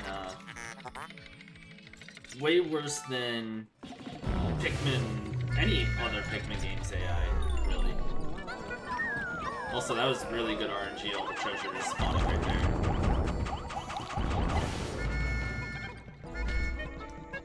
Yeah, like, I've had them get stuck on branches. That's why I know Pikmin 3 Original has a problem with the, like, lily pads and the auto walk not, like, being as efficient. And did I get this? Yeah, I got this.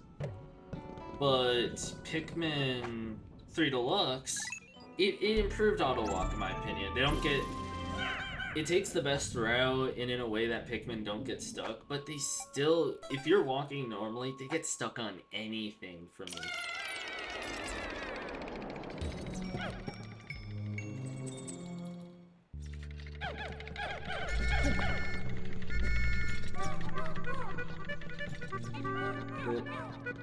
And really the main thing that I just don't like Pikmin 3 for was the removal of purple and whites. I understand it didn't really make sense since there's no place to really store them.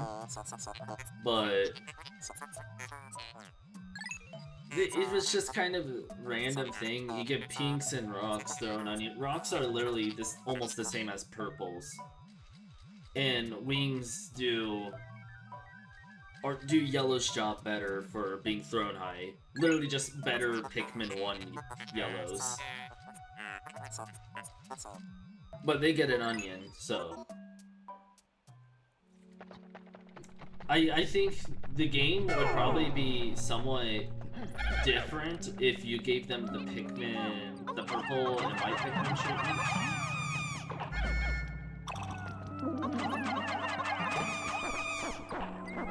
Because, like, you have that one, the boss to save Louie the first time, I forgot its name, of course. You can one-cycle that thing with, like, 50 winged Pikmin. But you can't even one-cycle it because it has, health protection on it, or whatever it is. It has a cap on how... damage cap. Blah. It has a damage cap on the maximum amount of damage you can do to it. Just... really stupid. Because you can definitely kill that thing in, like, 10 seconds. Even with, like, if it didn't have a damage cap.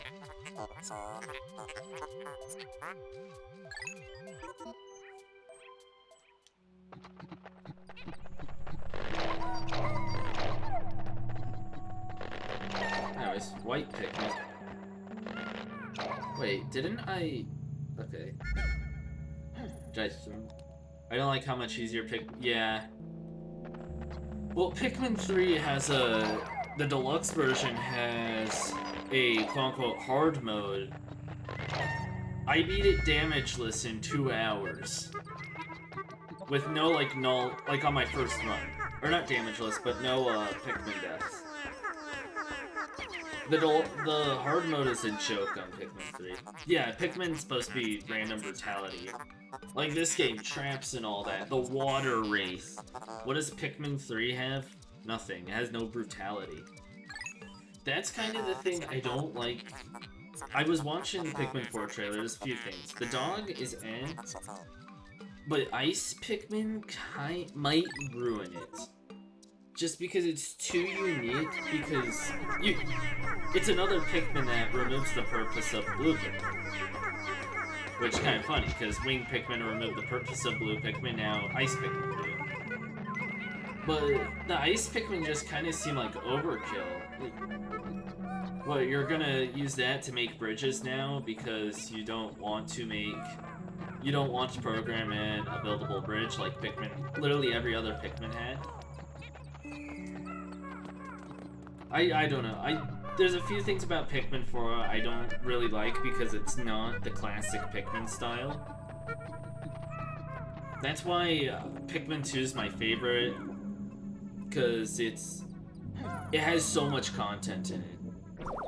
And even if, was it 3 Deluxe brought back Pikmin 2 things like the Piclopedia and all that, the Piclopedia in 3 just kinda sucks. A lot of Olimar's entries are just taken straight from this game. Same thing with some of Louie's entries. Yeah, it's infinitely replayable, because all the caves are randomized. That's where you're going to spend 90% of the game. All the caves are randomized. This game is forever replayable.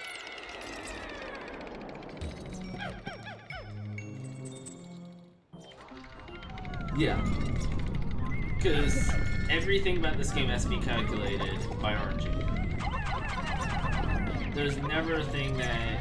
There's almost nothing in caves that aren't calculated through RNG. These, for instance, or was it, the second sub-level, I had all the treasures spawn right next to what's technically base. I had all the treasures spawned there. And I could have just left immediately if I wasn't killing enemies. Okay, I need to obviously regroup. Pikmin 2 is the best it's the ideal Pikmin game. That's I understand, so Pikmin 3 was kind of more of a reboot, kind of, where they were trying to see what fans were interested in. That's how I see it. They want to go more like a Pikmin 1 type of view. And because of that, you kind of get Pikmin 1, but not Pikmin 1. Pikmin 1, but better. Yeah, they're trying to market towards a larger audience. And that's the problem with, like, was it Pikmin 4 has 7 captains. You have the, in just the 7 that fall out of the ship, in the rescue squad, and then you have Olimar. You have 7 captains already. That is where I wonder, where are they gonna draw the line? Like, is it gonna be each playable area has a different type of, or a different amount of captains? And the main character is customizable, which I think is, it's alright. I don't really care much for customizable characters, but sometimes I look at Pikmin as more like a lore thing, and you just, with customization, you can't really do that with lore. Yeah, 7 captains is crazy. Just 7 captains. Is that how they're gonna split? Yeah, imagine having to press the switch button so many times for 7 freaking captains. Now, like, imagine, the only way I can imagine that being possible is if they actually split up each area. So there's 2 different ways. Each area is a different group of captains, which would actually be pretty nice. But it also wouldn't make a lot of sense on how Pikmin would carry over. You'd basically have to build up for each area.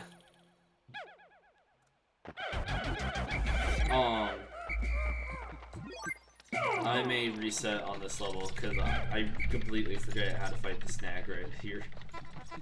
Yeah, like having to press this, imagine doing this 7 times. Pikmin 2 is simple, you only have 2 captains. That's like with Pikmin 3, the main complaint I've seen some people say is there are too many captains in the game. That it is hard to manage.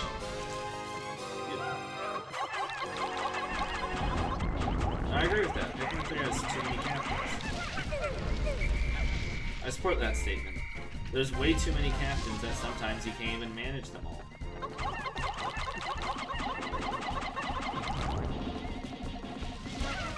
He is 1 HP, you're joking. Are ya?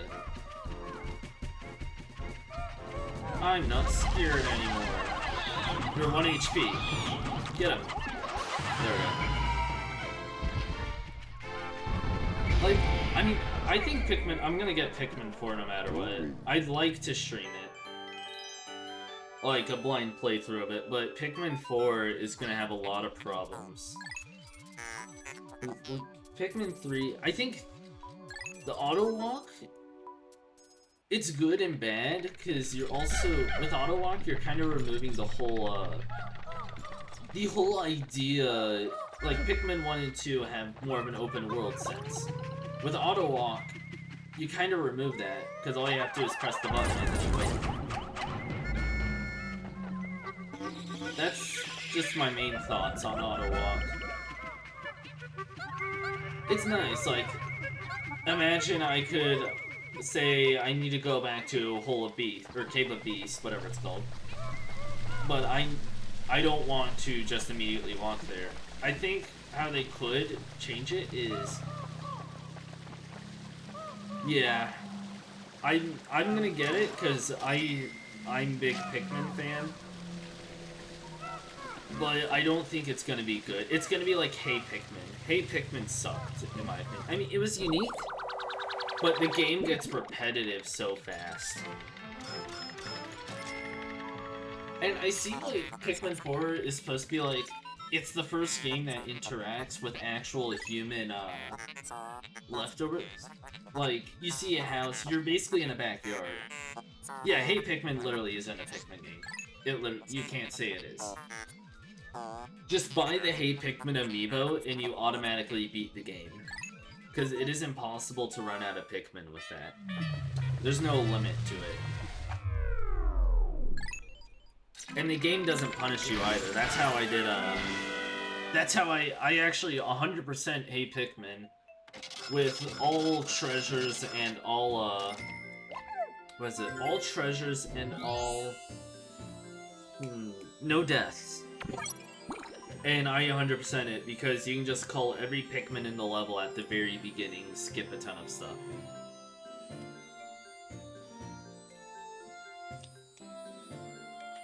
And the whistle, too. The whistle was just terrible in that game.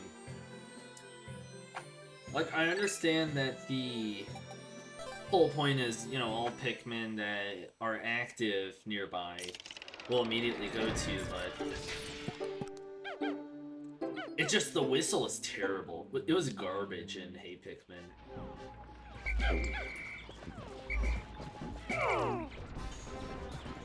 Give me wipes.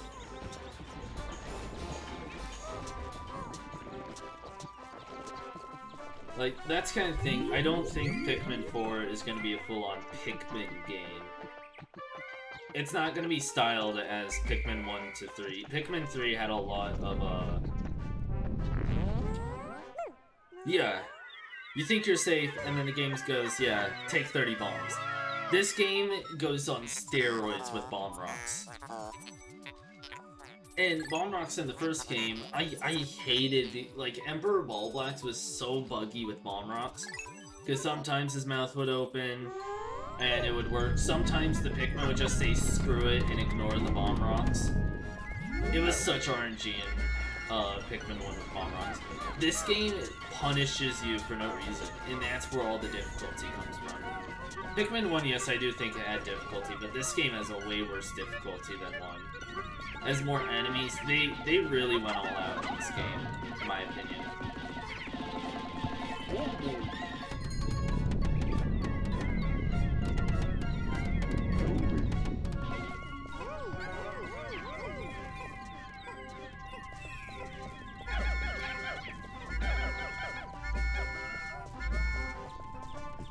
Like, I think this game, in my opinion, is a god tier game. There's no doubt about it. I've not played mods, like I said. I play on original hardware. I don't know how to mod original hardware. I only know how to mod, like, computer games and all that. I've only played, vanilla Pikmin 2. I know there's fun mods for this, though.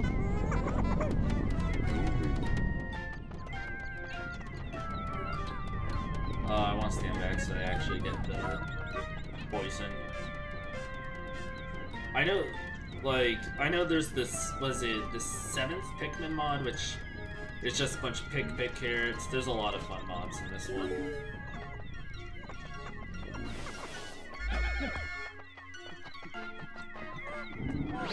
Oh my goodness, I forgot this guy existed. Purples. I actually forgot this guy existed. Alright, we need to do this fast. Creeping chrysanthemum jump scare.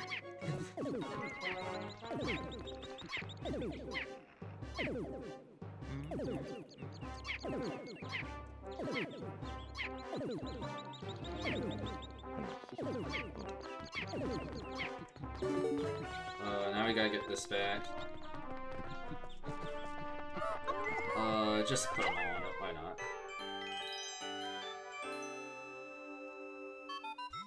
Yeah, the first time I did this, I actually don't know if I have enough time here.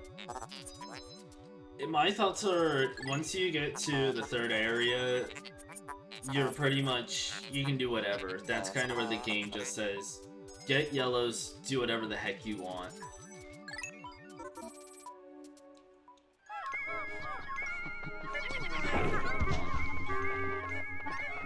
Yeah, sometimes you just barely don't have time, and you have to have your purples on it.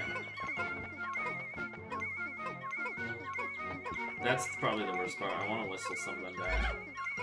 Some of the purples specifically. Oh, I got all the whites off of that. That's not good. There we go. That's gonna go way faster now. And if you don't get this back, you just spend another day here racing the Pikmin.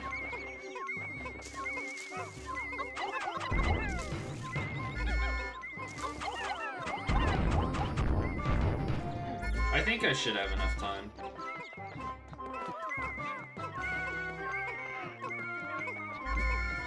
Yeah, because you can do you can do a ton on day 3. I could, if I wanted to, just whistle those blue Pikmin and it for no reason it counts. There are 10 more Pikmin at the ship, yeah. It wouldn't really matter. The main ones that I needed on there were the whites. If I wanted to be more productive, I would have taken off purples. Except for maybe 2.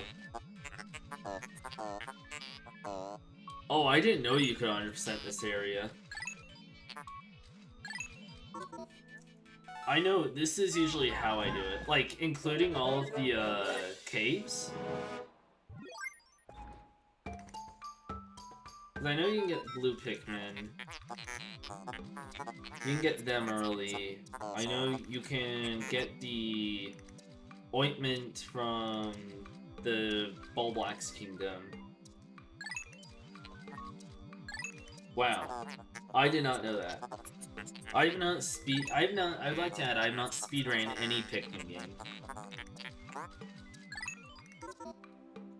I've never speedran any Pikmin game. I play these games for fun, like it says in my title. But yeah, I don't speedrun. I like to play fast. I probably could say I speedran Pikmin 1, technically, since I did that in... Yeah, that one I can see being annoying. Cause that's why I could, like, just go over... I could go over, I'm not gonna do it, and whistle the blue Pikmin. And I don't know why. Oh, really? I didn't know that was only through a glitch. But I know you can go up to the fence. I've actually done this before for no reason. You can go over here, up the fence, zoom out. I think you have to activate the cutscene for them to be interactable. But you can whistle them for some odd reason.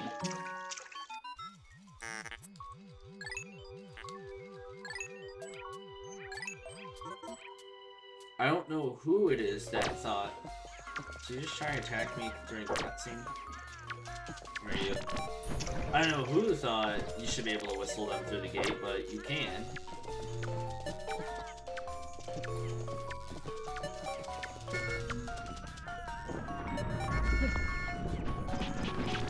Get him, Olimar. Get him. See, the other thing about Pikmin 3 is I didn't like that your captains have your only punch whenever an enemy is in range and you can't throw.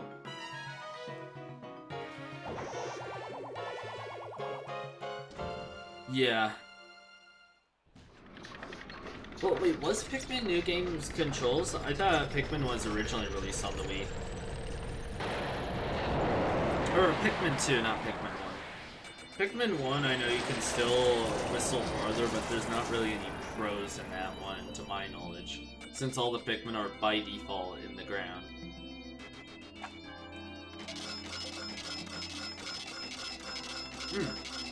Yeah, I didn't know this one was GameCube only. I thought it also released on the Wii. The more you know.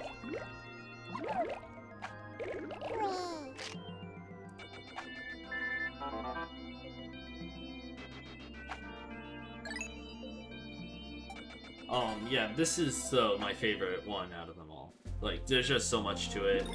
You have the Piclopedia. This Piclopedia, compared to 3 Deluxes, is way better. Because I understand, like, oh hey, give all 5 characters an opinion on a stupid dwarf Bulborb. That is over the top. And most of the characters have the exact same opinion. Like, I believe Alf and Charlie have very similar opinions. Like, literally, Alf is... his opinion on something is just an uneducated version of Olimar's research on the specimen. And that's kind of one thing I do have to criticize 3 Deluxe. Content-wise, I mean, 3 Deluxe did add... I don't understand, why did they add an easy mode for 3 Deluxe? I never got that. 3 Deluxe got an easy mode, and I still can't understand why.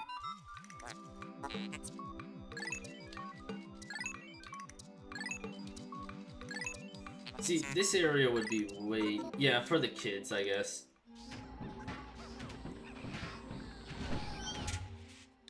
Like, when I was young and I saw Pikmin 3 came out, I didn't know what Pikmin was. That's the game that hooked me.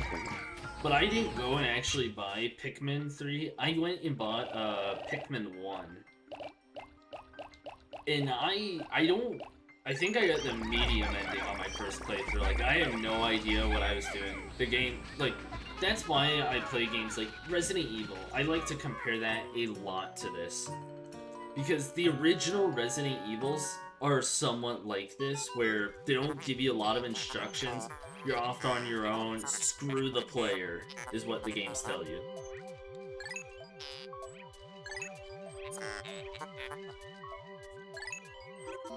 What I remind you of? Also, these guys got nerfed in this game. 10 out of 10 game.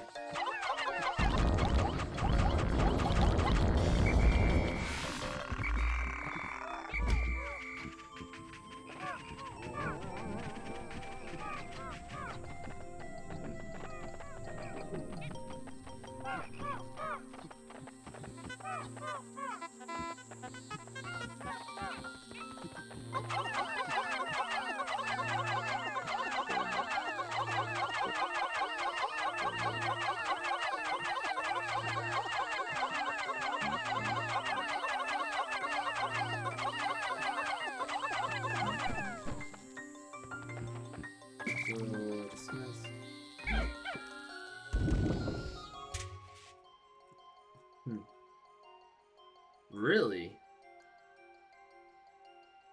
I did not know that was possible. I know treasureless is possible. Oh, I thought I just did this with the Pikmin. Oh, swooping snitch bug. Go right. Yeah.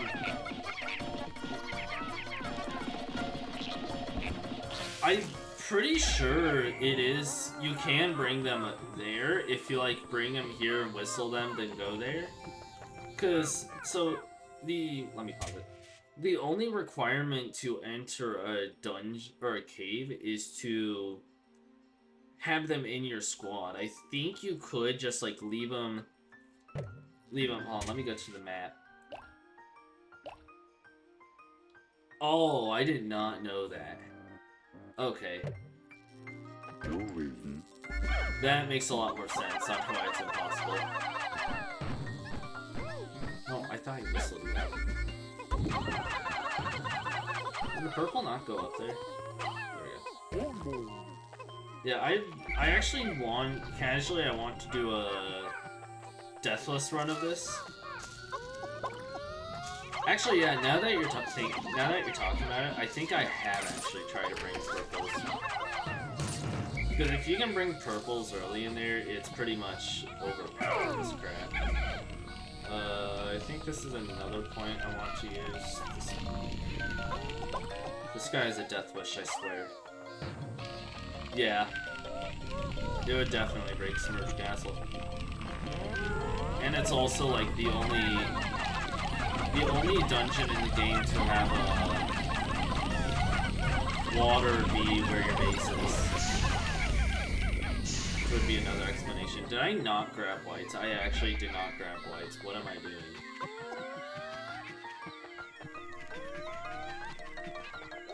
Swooping snitch mode! Yeah.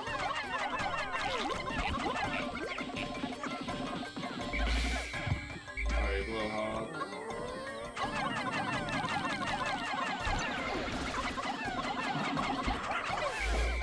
I'm not gonna attack that yet. I need to break this. And I need to grab white, says Louie, because I was stupid and completely forgot that you need poison to open that up. Yeah, submerge. This is. Is this electricity? I'm pretty sure it is.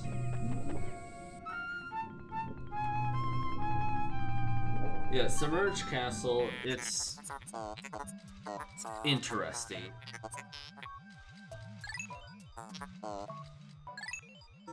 It's good and bad.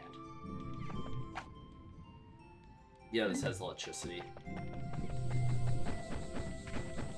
I will say, the one thing that I do know people complain a lot about in this game is the electricity. Yeah, the most fun fact.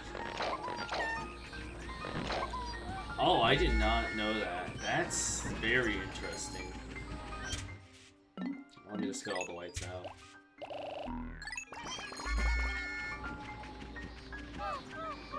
See, one thing that I do remember learning about this game is just always bring whites and nectar trap, okay. Or egg trap, I guess. Always bring whites into a dungeon. Oh my goodness, Shearwix! Shearwix, I do not want...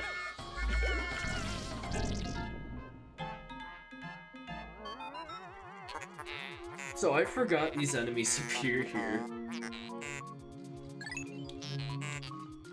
Okay.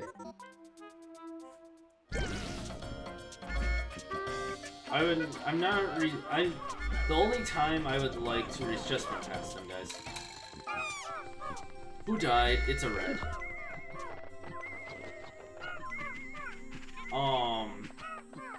One thing I don't like about... What was I saying? I actually don't remember. Yeah, I'm only gonna reset on big Pikmin deaths, like, I lost all purples, because purples are very valuable in this game.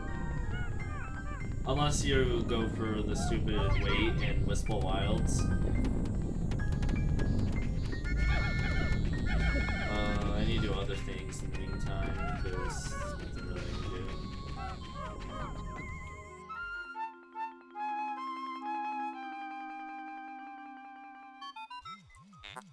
By the way, isn't it odd that Wistful Wilds is both Impact Site and the, it's Impact Site and Final Trial, but somehow they are the, it's both Impact Site and Final Trial, but according to Pikmin 1, Final Trial happens, like, somewhere else entirely.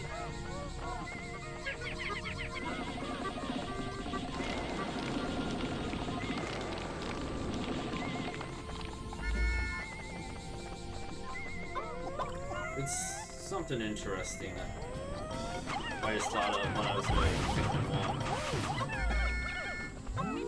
Should be one of these guys left. There you go. Yeah. Yeah, Final Trial is the spawn point for base. Your base is the Emperor Ballbox fight.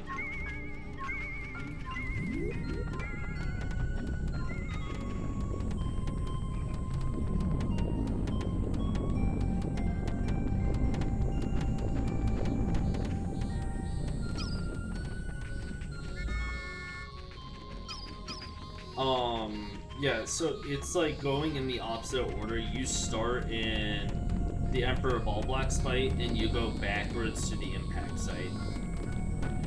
Like how this is technically Distant Spring and Pikmin 1. Or is it Perpex? I always confuse the names for no reason. Perplexing Pool in 2, Distant Spring in 1. I always confuse the names. But, Awakening Woods is Forest of Hope. Wistful Wilds is Final Trial and Impact Site, and Valley of Repose is like the only original area.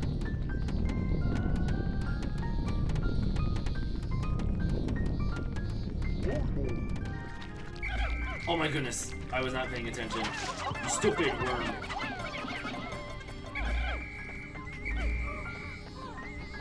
I hate that these things are alive even after death.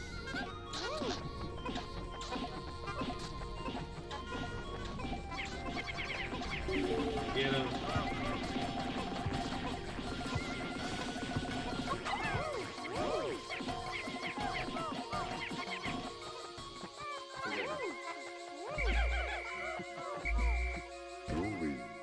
No, no, I don't want you to do that. Alright, where's the white? I'm missing the white. Where'd he go? Did I let one get away? I think I did. That's purple.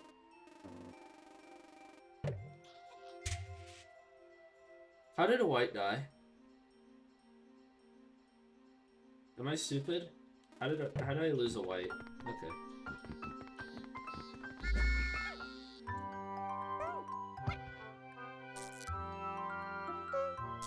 Yeah, did I lose 2 to the Shearwigs? I know I lost 1.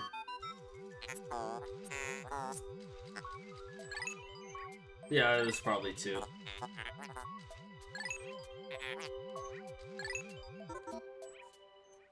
Okay, that makes a lot of sense. Come on down.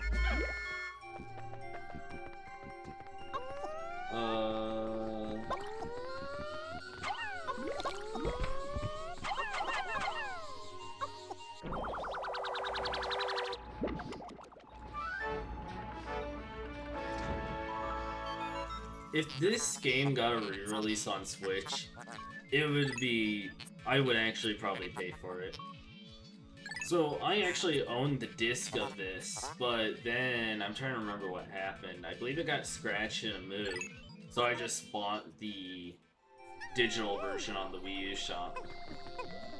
Which I guess that's like prehistoric now since they shut that down.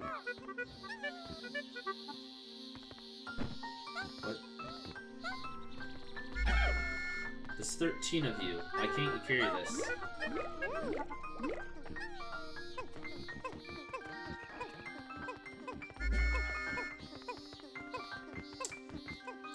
You know, it's one thing I always found interesting about 3 is 3 hints that a lot of the species of Pikmin went extinct.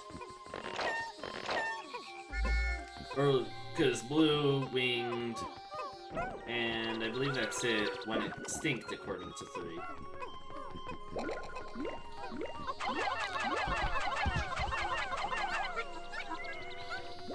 Let me just send all of more back.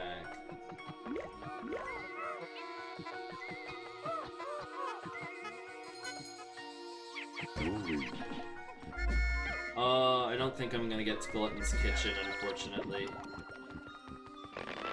I'd like to do Glutton's Kitchen after Citadel of Spiders. No, get back over here.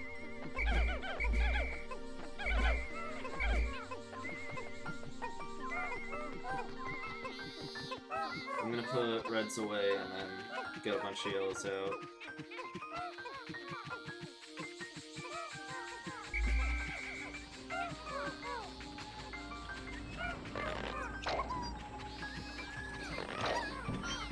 Let me see.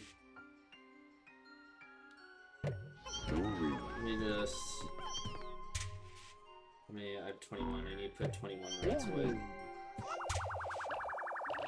How many do I have total? I need 36.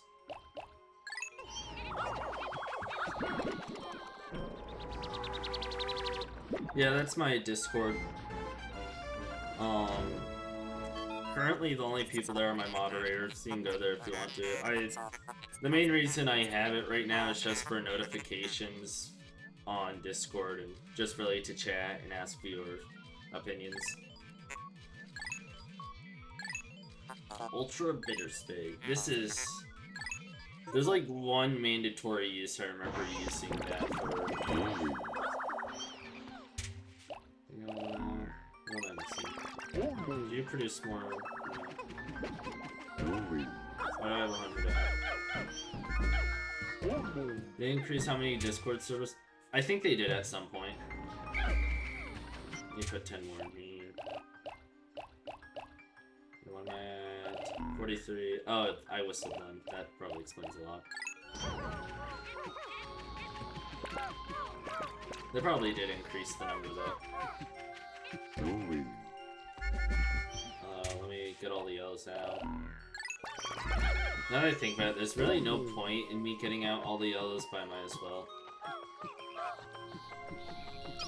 Let me just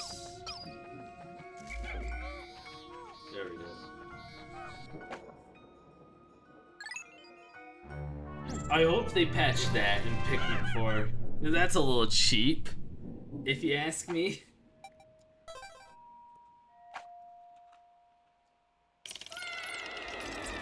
I do hope Pikmin 4 patches that. I wonder how are dungeons gonna work? Because there's no... They've already said that the whole point is finding Olimar, so there's not gonna be any point in really dungeons. In Pikmin 4. So basically, I called Louis from like a mile away, and he got in with all his Pikmin.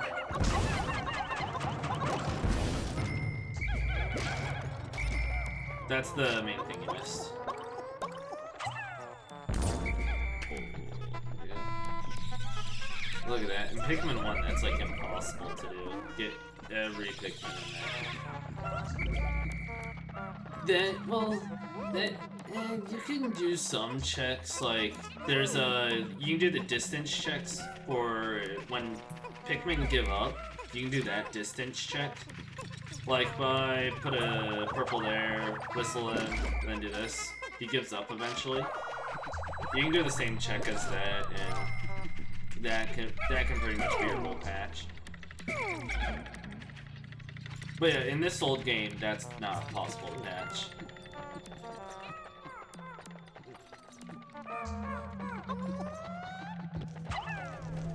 Oh, great.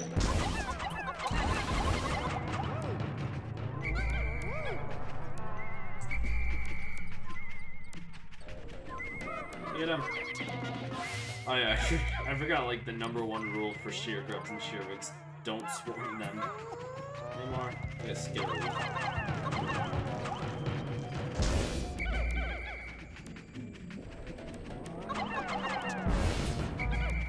Yeah, he did.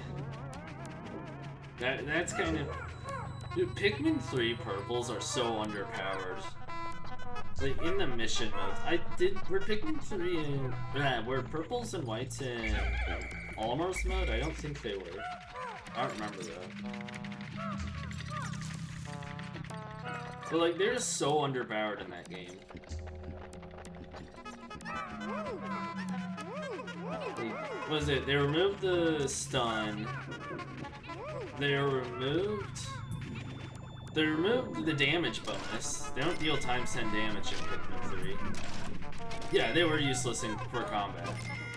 They gave them the dive bomb for no reason. Somehow whites are better fighters. Well, no, whites I believe got a damage reduction in Pikmin 3. Again, you just should never use whites for combat. Yeah.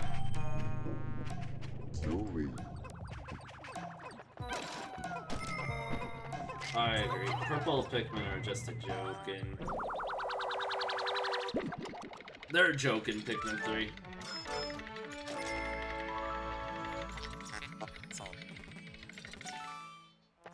At least it wasn't like Pikmin Bloom. I honestly, that was a disappointment to me. They could have done so much. And the only combat in Bloom is stupid mushrooms. So like, let's make a Pikmin game, you know, the open world, real-time strategy, survival game. But you can only fight mushrooms.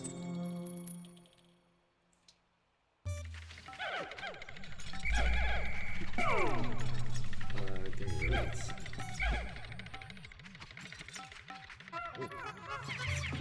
Yeah. And like, the only difficulty was mushroom size.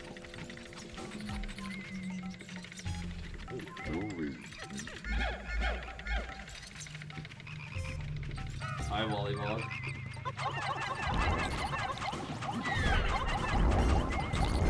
Look at that, you just get stomped. With Pikmin 1, their hitboxes are huge in the game.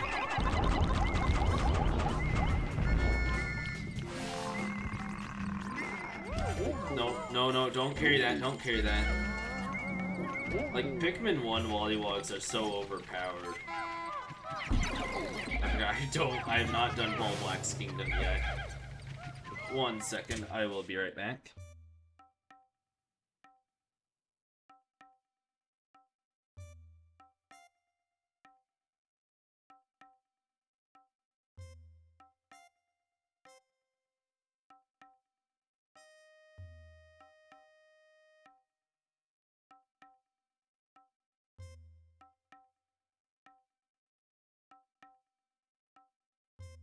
Alright, I'm back. Sorry about that. Yeah, like, Wollywogs are so overpowered in Pikmin 1. They can crush... I think the limit is... I'm trying to remember. It's a high number of Pikmin.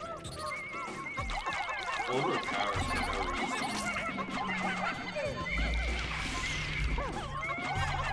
I don't remember the number, but I think it's 14 total that you can crush.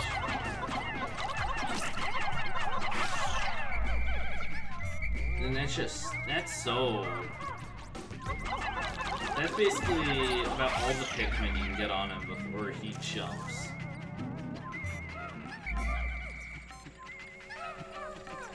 Anything this way? I don't remember if this dungeon or this cave has buried treasure. I don't think it does.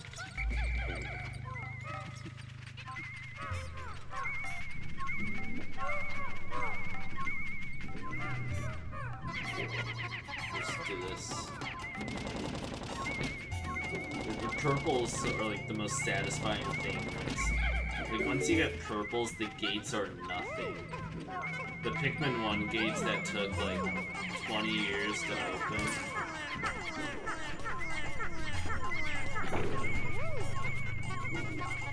Yeah, I wouldn't speedrun the first game just because I don't know a lot of the tricks. I like watched 5 seconds of a speedrun and I saw someone getting to Cannon Beetle early with Bomb Rocks. But I could see myself maybe speedrunning this game just because you can do it pretty fast if you know what you're doing. Mainly just debt completion, I could not see myself speedrunning 100%. That would be annoying.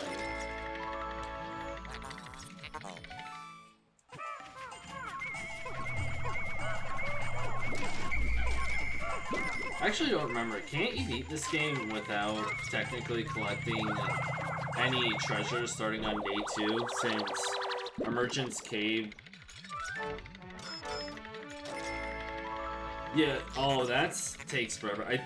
I saw there's only like 4 runs on speedrun.com, but I think the longest I saw was about 6 to 8 hours. I don't remember exactly. Dude, the problem is I like to take...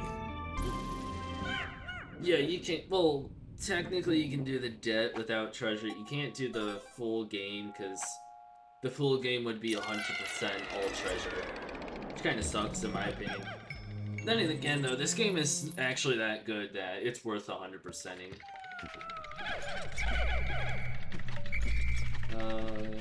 Is this the... Oh, hey, King Candy Papa. Glad I have Pikmin that need it. Oh, this is the electrical room. Oh, you're right.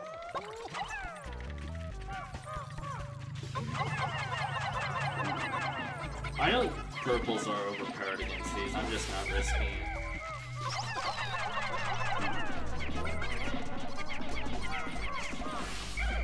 Doesn't this room have a Wollywog trap or something?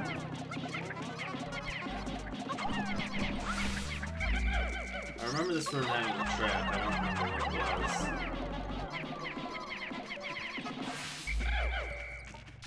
Does it? I thought that was a Wollywog trap. Maybe not.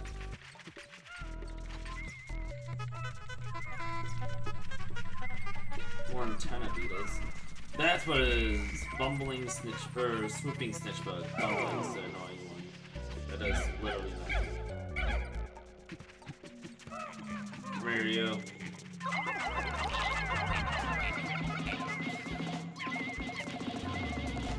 Oh crap, I forgot. It's Pikmin 1 that you can't knock them off. There's too many.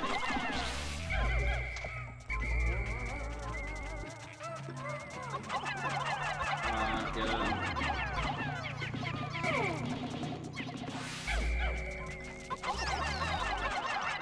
Oh, there's second level like snitch bug, that's great. Yep.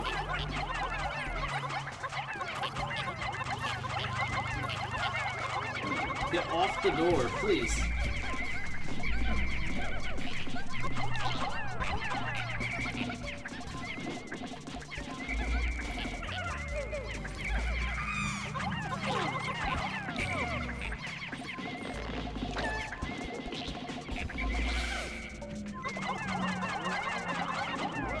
I swear though, the swooping snitch bugs, I don't know.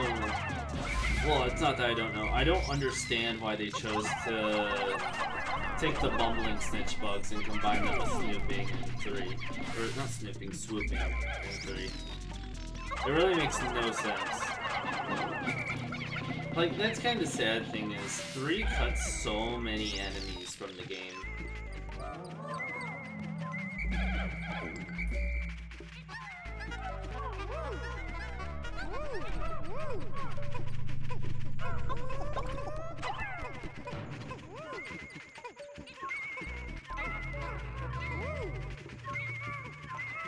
I think it's this floor that has buried treasure. Although I could be wrong.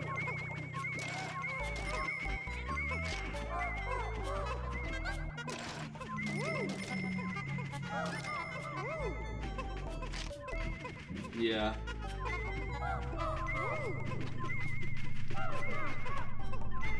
Yeah, Pikmin 1, I will say, Pikmin 1, I think has, I'm not gonna say it has the best, but it has a really good soundtrack. This game does too. For me though, it's mainly the, like the outside areas that I remember the soundtracks for. The boss music though, top tier.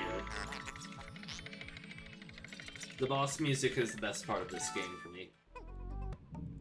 Nothing compares to the Pikmin 2 boss music. Maybe except for the Titan Dweedle theme. That one, not as good as normal boss music. Yeah, Submerged Castle. Dude, they knew what they were doing when making Submerged Castle. I'm telling you, they knew what they were doing. They knew they were making a horror game in Submerged Castle.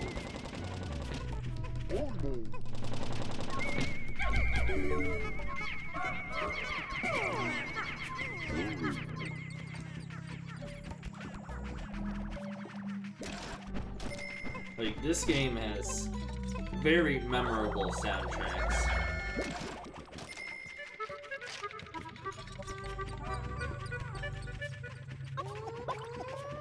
I do like... Yeah, it is. Oh, swooping snitch bug trap. You gotta be joking.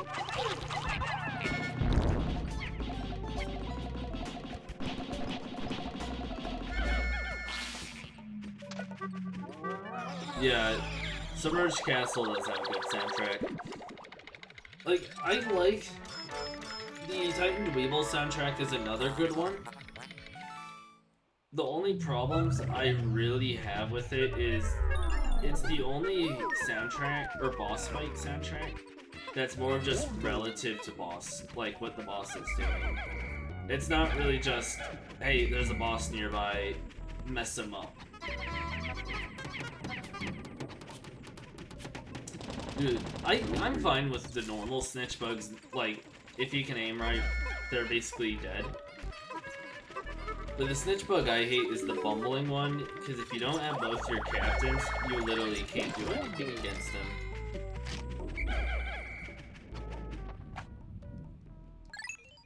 And it dismisses your squad when you get grabbed by a bumbling snitch bug.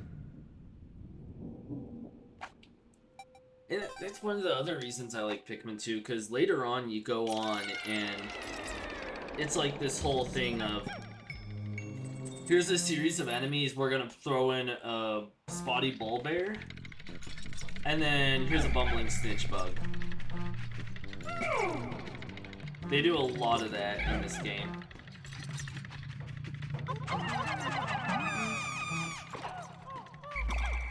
And it's really good in my opinion. Wait, is that a water dumple? No, get off the water dumple. How did you all live? Why am I missing? Oh yeah, I'm missing that.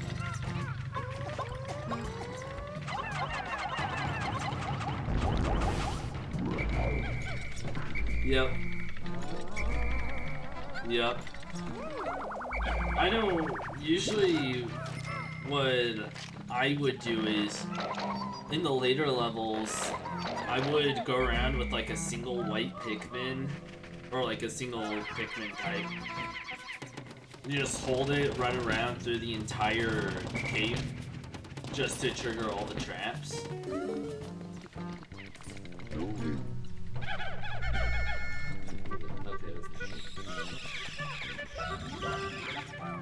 Okay, like this game has the best nectar system though. Yeah, I'd say my most hated enemy in the first game, there's a lot of, like, Wollywogs were very unbalanced towards the player. They were very overpowered. But I think my most hated enemy in the first game was probably Emperor Ballblacks, just because of how ridiculously overpowered he can be.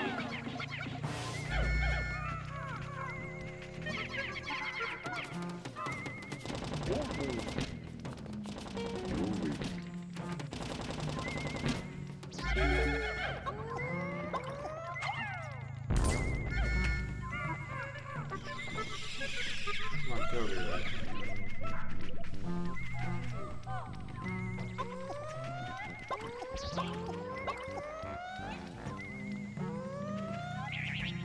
Yeah. Oh, it grabbed me. There you go. I don't have to go back to that, but we have another enemy. Yeah. Well, they removed his jump. They definitely decreased his health, and they removed his jump. The jump is the main thing that I noticed that they removed.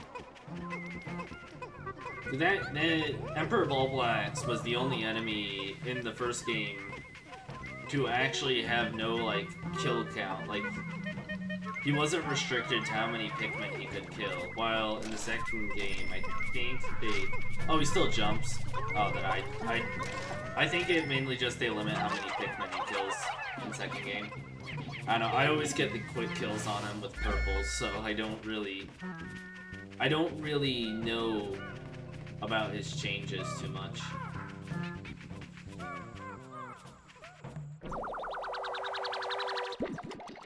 Plus, there's only like one big Ballblacks and a bunch of small ones.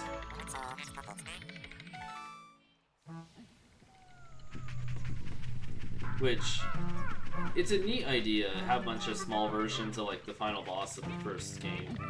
I actually kind of like the whole idea of having small Ballblacks as like a normal enemy.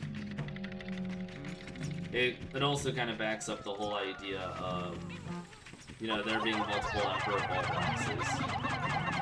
I might need purples for this.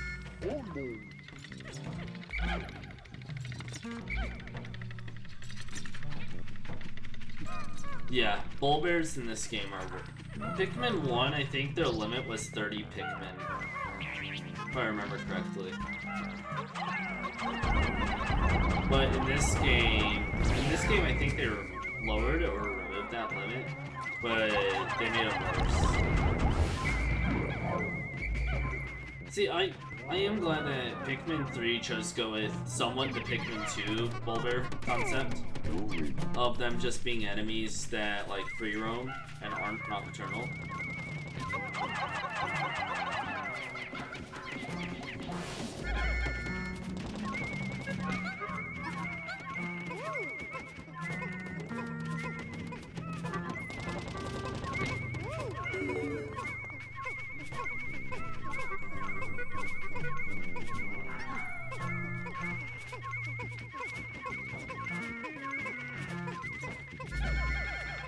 Yeah, this game though,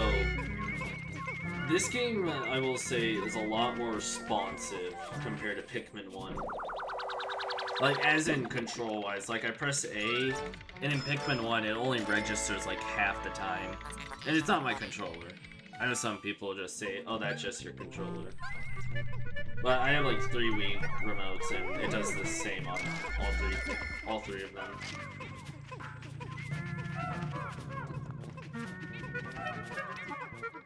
But yeah, Bullbears, I know in the first game they were just meant to be like tougher versions of the Bulborb.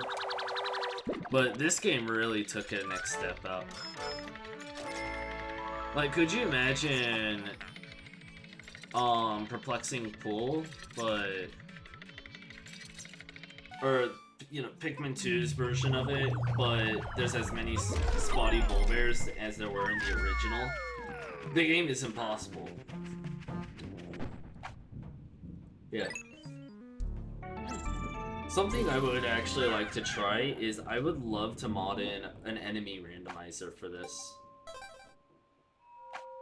Yeah, it would be a big yikes. This game, like, I've seen randomizers, but I don't like the concept of a full-on dungeon random or a cave randomizer. I don't know, that just kind of ruins the concept for me.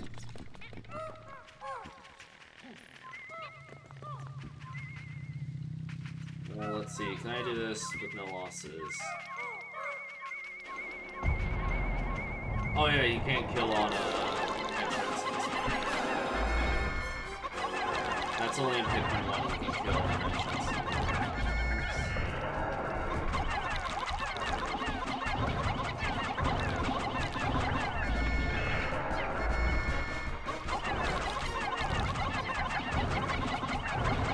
Kinda missing the guys. Oh, there we go, 2 deaths.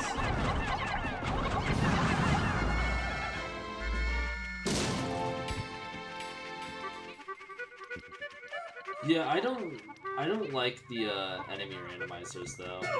Or not enemy, dungeon randomizers. I prefer more just enemy randomizers.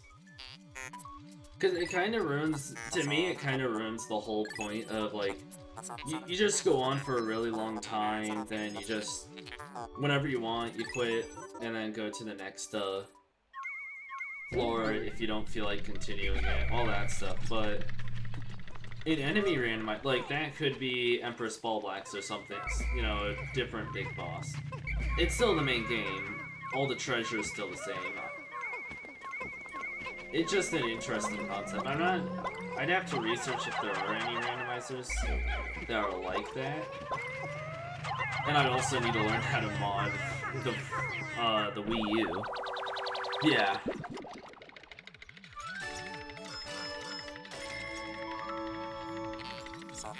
Yeah, that's why I actually got a Resident Evil 1 remake randomizer. And it just simply randomizes all the enemies. And it's actually pretty fun. The only, like, problem with it is some of the bosses just break. Like, I know some games it'll be, it just replaces, like, certain type of enemy with a, or some randomizers will be like, it'll just replace a certain type of enemy with this enemy. So, like, for instance, all of Ollywog, say, get replaced with dwarf Wallboards. Oh, hey, iridescent, put needle, nice. Give me purples.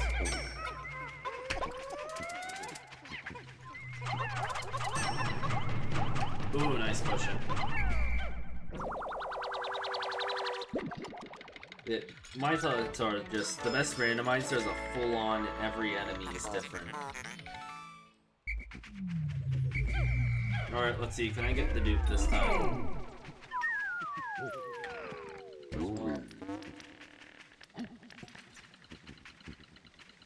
There we go.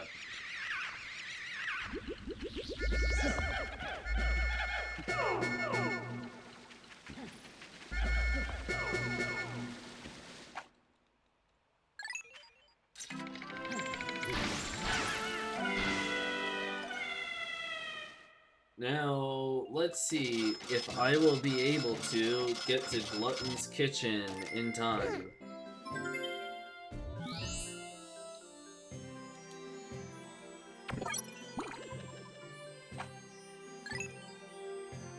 I don't remember if I need whites for Glutton's Kitchen.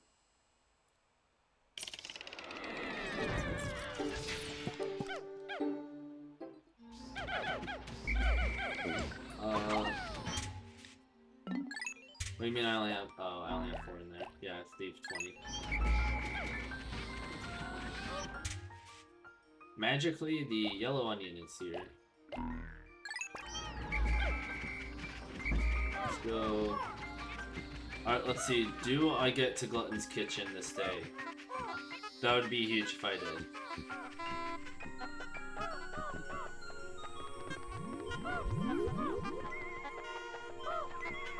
Wait, oh, I don't know about any major skips besides Blue Onion early. That's the main skip I know of. Just, let's see.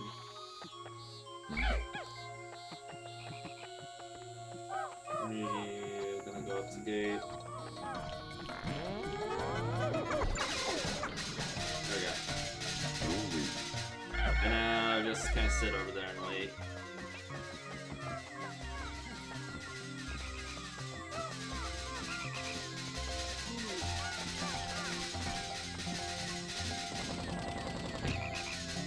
I might be able to. Do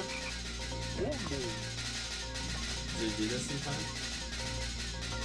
I don't remember how many yellows are on this.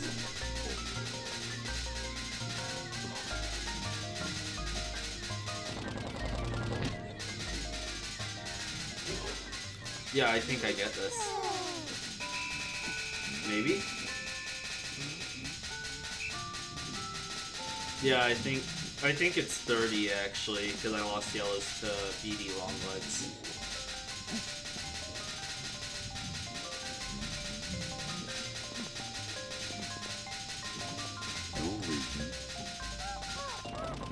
Oh, I get it there. We get Glutton's Kitchen.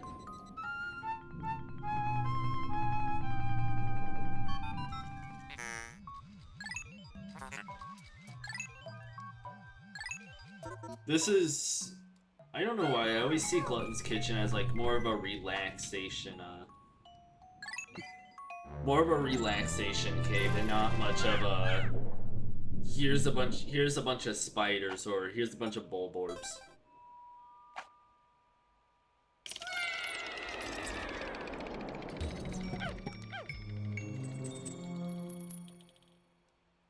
Yeah, it really is just memes.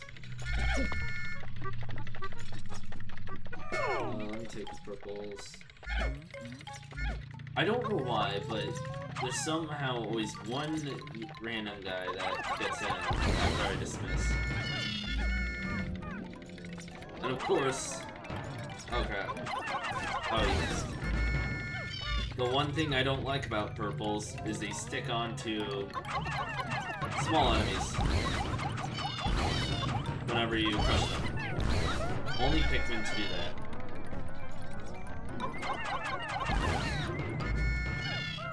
Alright, see you in a bit.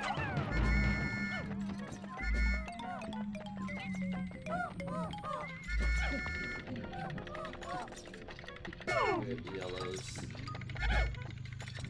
Oh yeah, it was 32 yellows.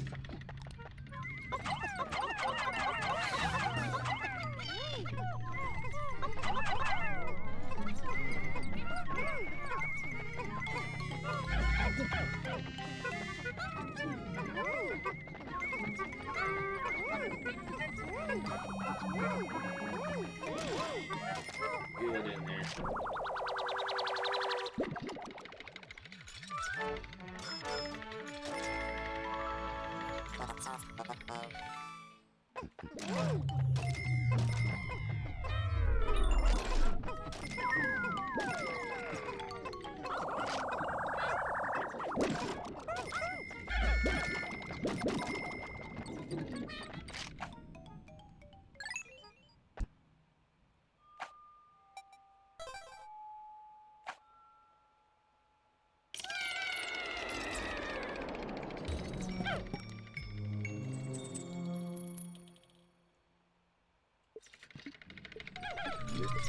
Red bugs, my beloved.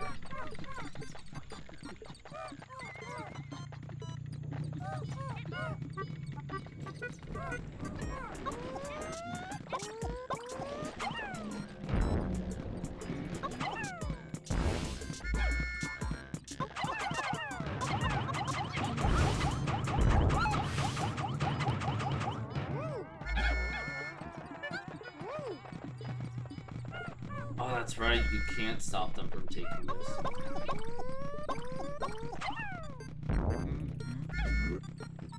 Rest in peace, those.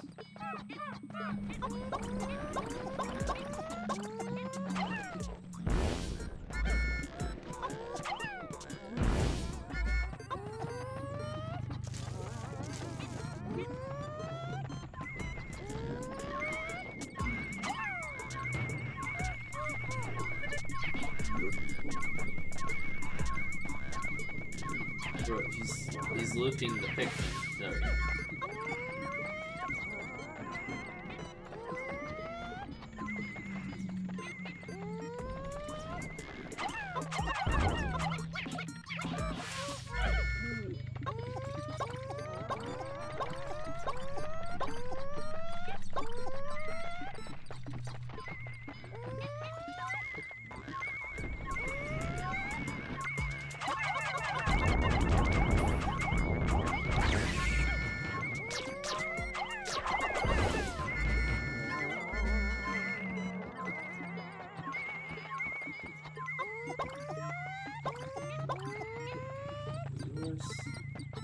Assuming.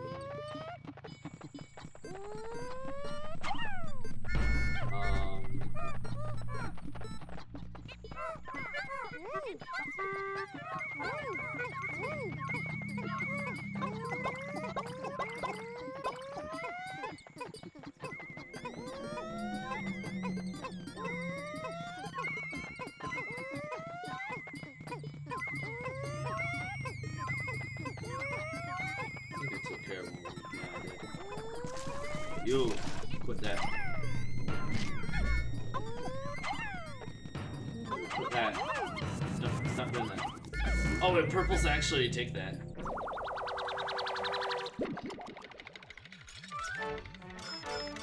Oh, I didn't leave anything for the bread bugs, so we have to kill them the old-fashioned way.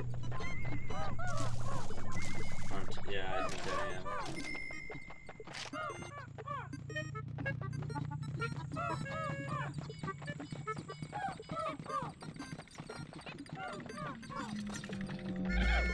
What else is their treasure? It's gonna be one of their bases, I bet.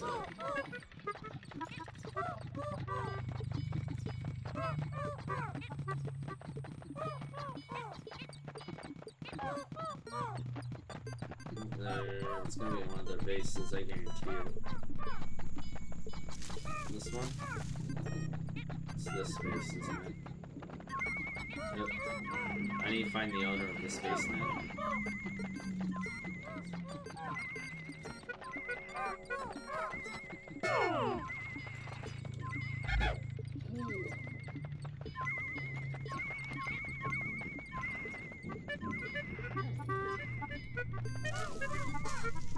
Come on, where are you guys?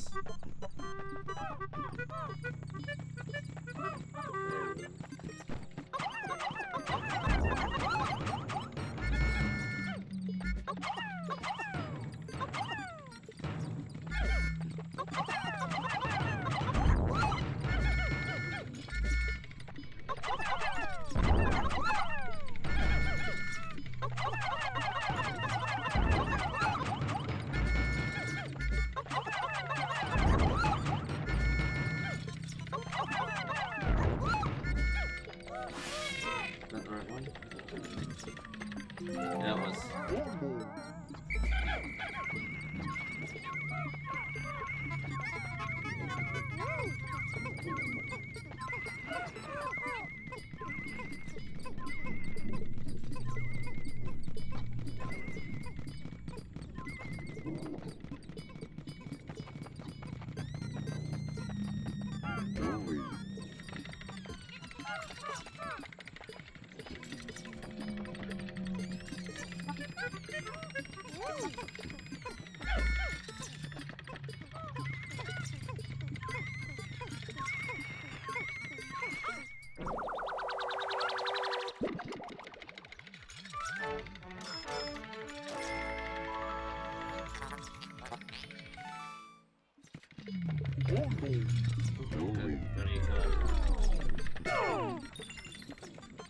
On to the next floor.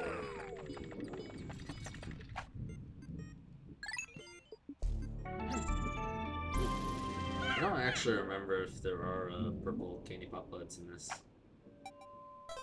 this specific cave. Oh yeah, electricity. Oh, is this one the electricity in the puppy bulldog? I think it is.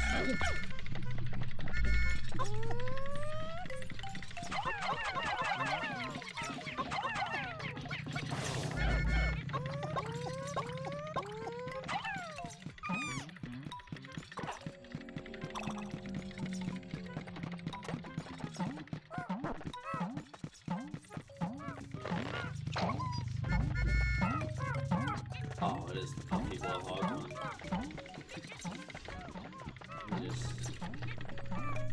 It's over here.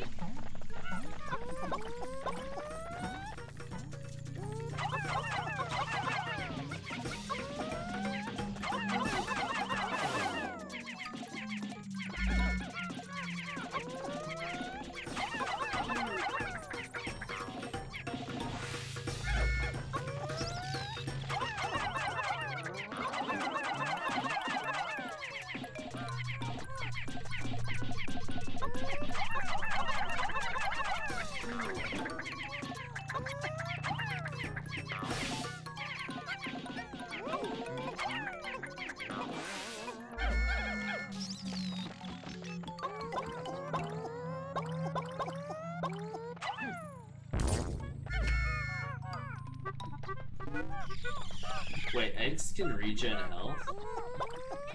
Never knew that.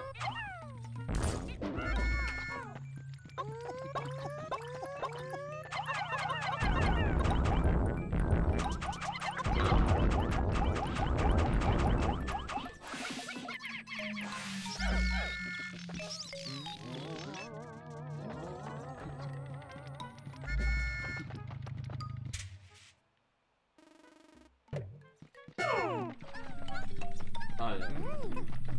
The guy at the bug.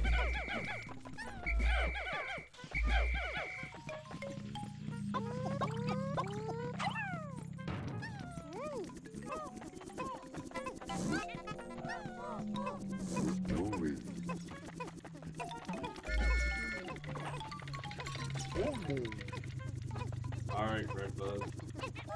You're gonna die.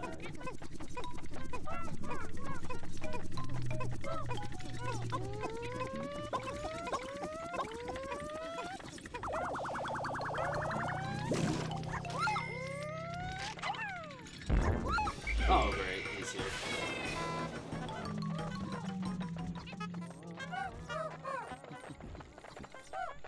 He saw me harassing the local bread bug.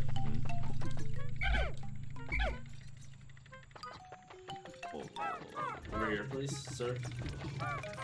No, I'm gonna need to take yellows for this.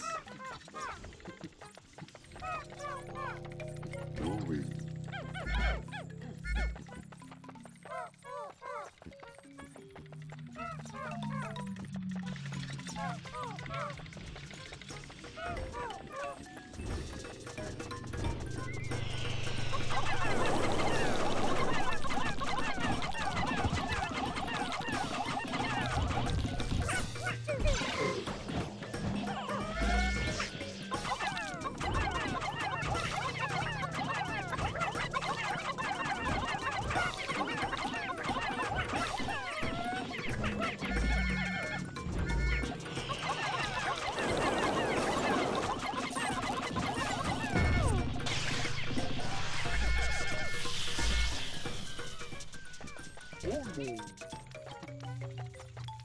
the bread bug?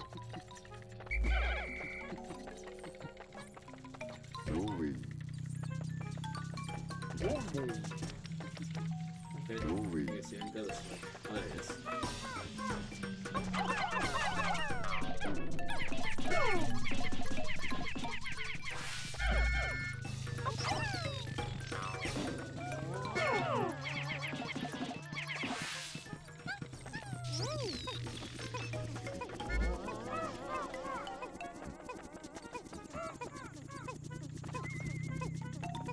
Well, this bread bug chose death.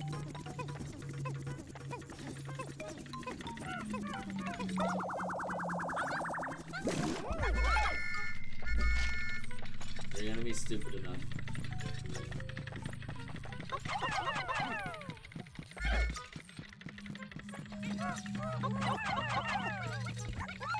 Oh, there he is. Okay then. And of course you got treasure.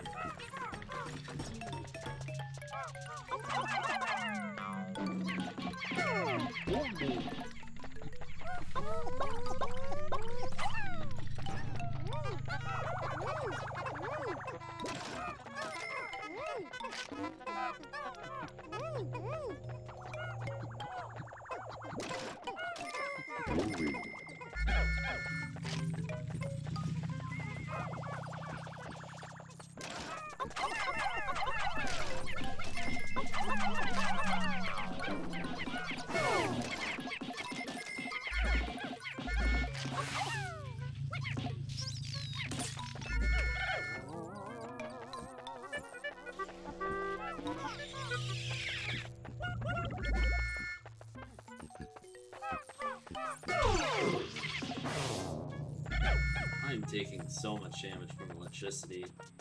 Unnecessary damage too.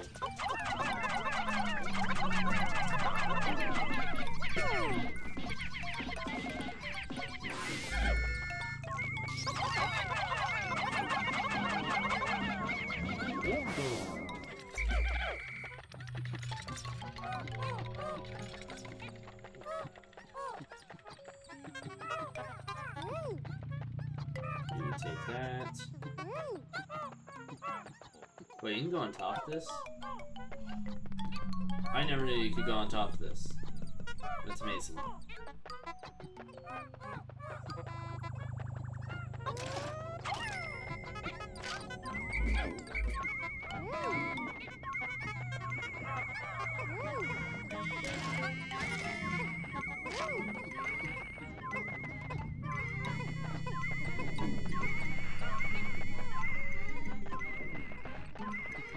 And now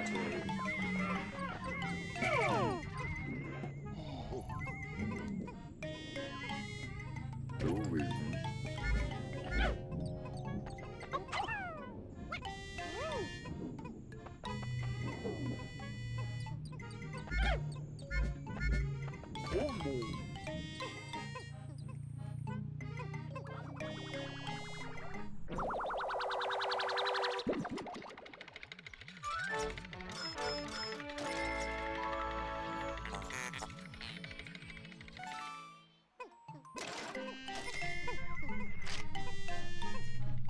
I'm not sure remember what happens if you do this in the cave.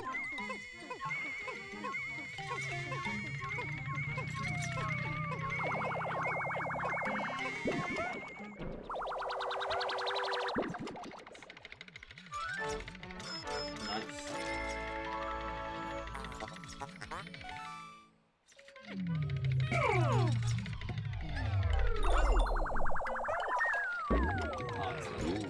Okay.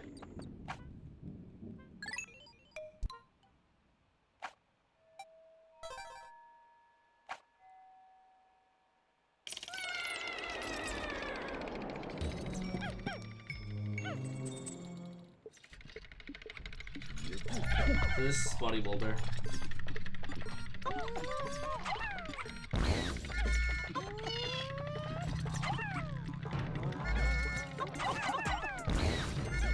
This is Spotty Boulder.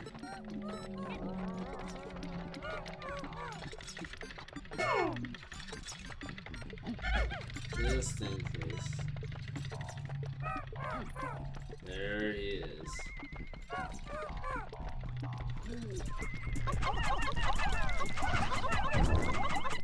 Nice, stun him. No, get him! They're eating the purples! Get him back too.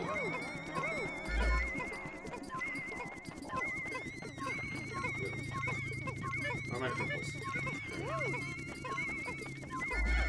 But I lost a single purple. Okay, that's not that bad.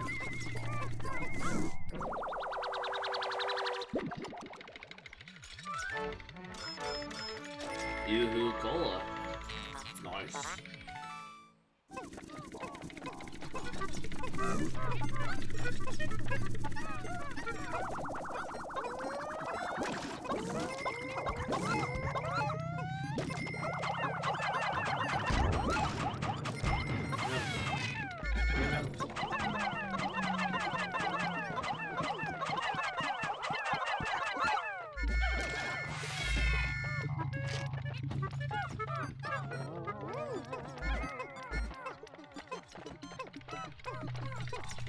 Oh, I could have gone that way too.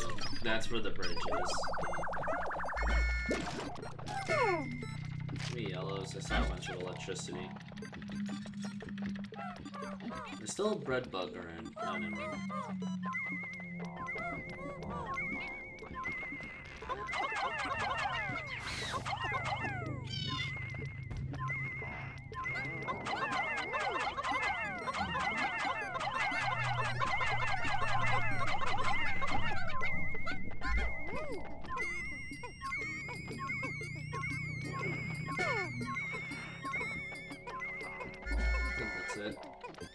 I'm not sure I saw electricity. I think I'm hallucinating or something.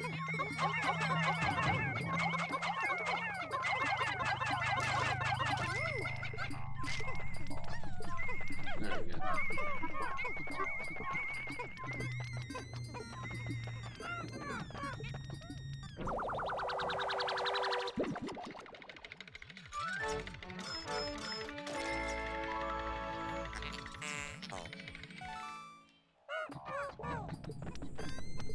Let's see. It wasn't even the bull bear. It was the dwarf. It was the stupid dwarf that got him.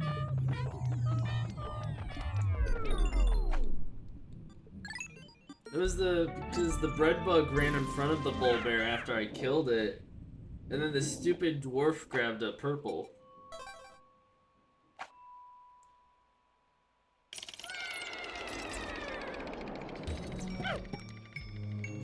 Now is this the one with armored? Yep.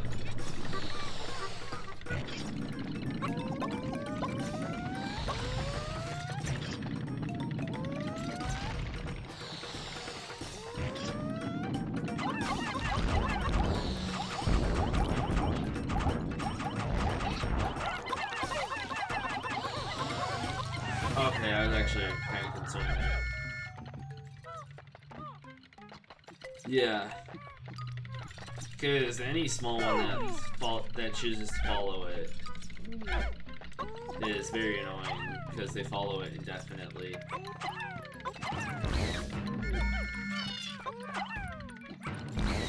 And that dive bomb attack is very overpowered.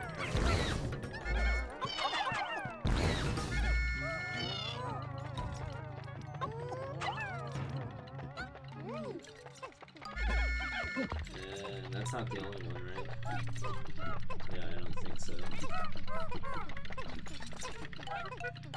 Yeah, man, this is the easiest version of the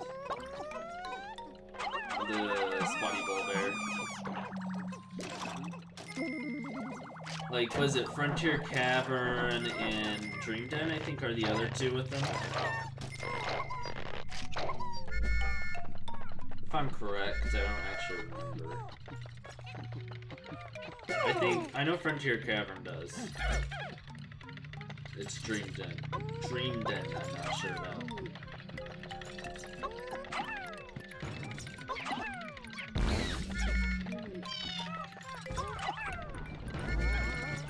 No, no, no.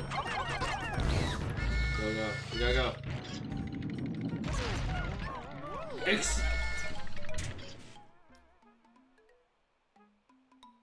Yeah, Hole of Heroes I don't think does have one, but I'd just like to point out, it rolled over the corpse. The corpse lost collision and killed a purple.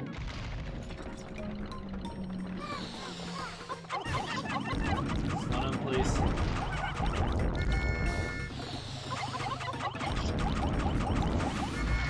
Yeah, it happens. I'm not too mad it was a single purple. If it was like all my purples, I'd get a little mad. That's... I think the Canada. I'd actually appreciate it if they made a Pikmin 1 remake. Like, a full-on, like, HD remake. Any boss in the ground can't get... Oh, really? I thought those guys could. Or, okay. I thought these guys could get stunned. Oh, that was a close one.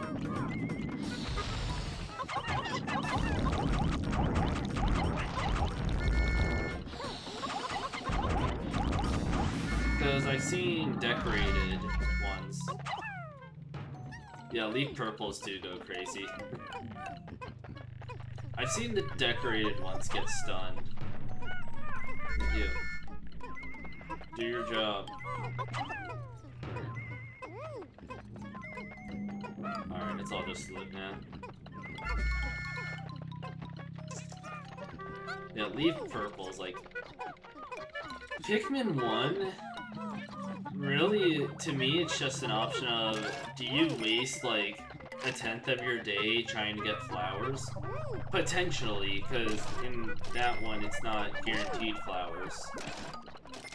Or do you try to do everything else? Because to me, I know in some cases flowers are worth it, but the only enemy that you really need flowers against, to me, is Emperor Bulbux. Because he has so much health compared to every other boss in the game. Oh, nice egg trap.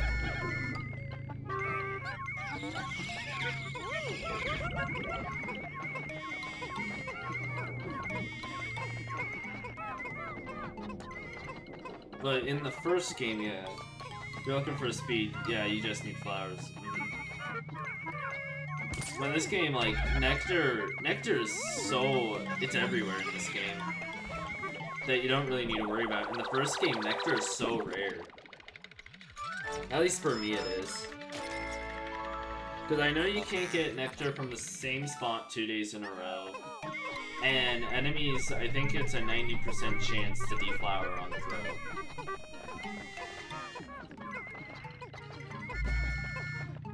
Now, is this floor the reason I brought whites?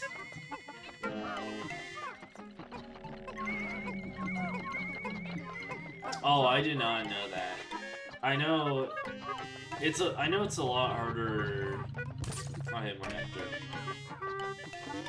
Like I said, I've never played the GameCube version. I've seen a playthrough of Pikmin 2 on the GameCube, and that's about it for the GameCube releases. But like I said, I know this game is arguably better on the GameCube version.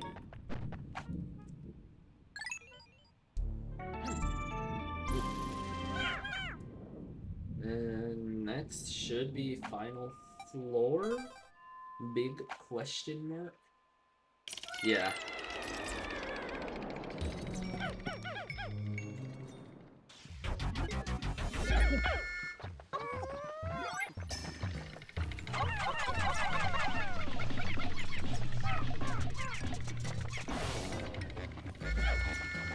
We'll just take yellows.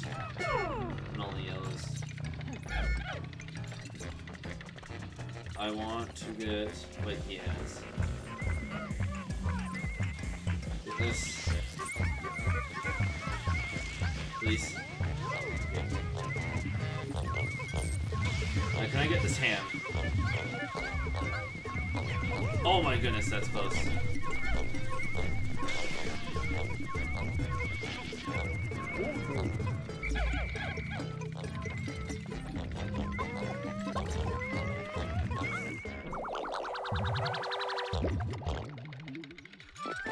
Actually, I don't remember how much damage that deals to him. Oh, it only deals half health, okay. Oh, he's going for the donut. I need yellows.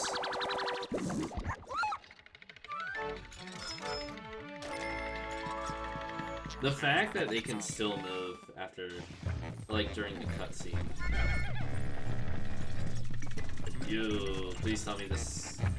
Okay, this thing. You're gonna die here. I'm not gonna risk electricity.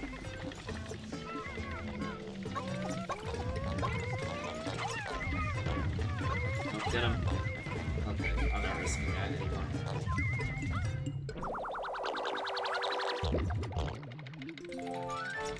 And he's dead.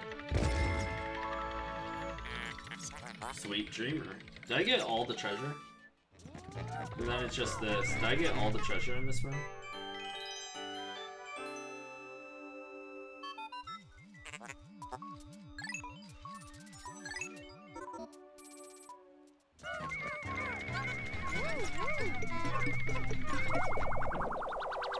I think I might have gotten all treasure.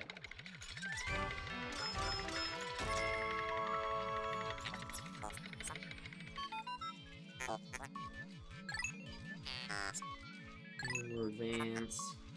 Spacesuit made from this.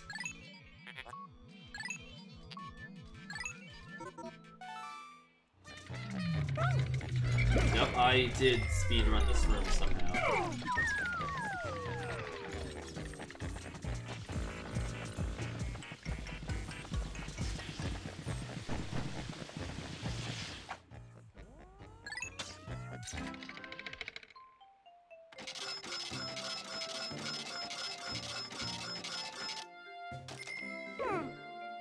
Half of the debt done in 4 days.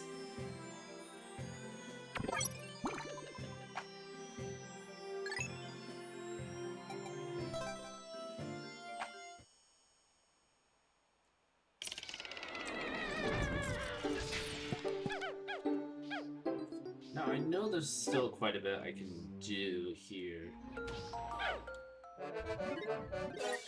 50% of the debt recovered. I'm gonna spit all the Pikmin away and explore.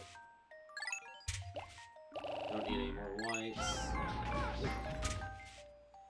Generally, if I remember correctly, rule is like 10 whites.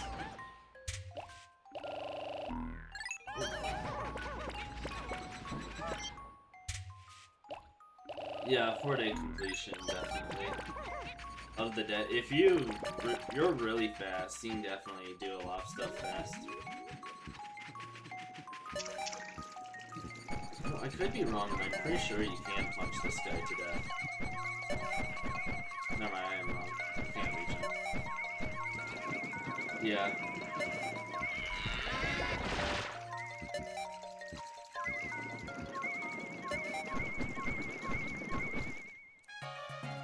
Yeah, Valley of Repose.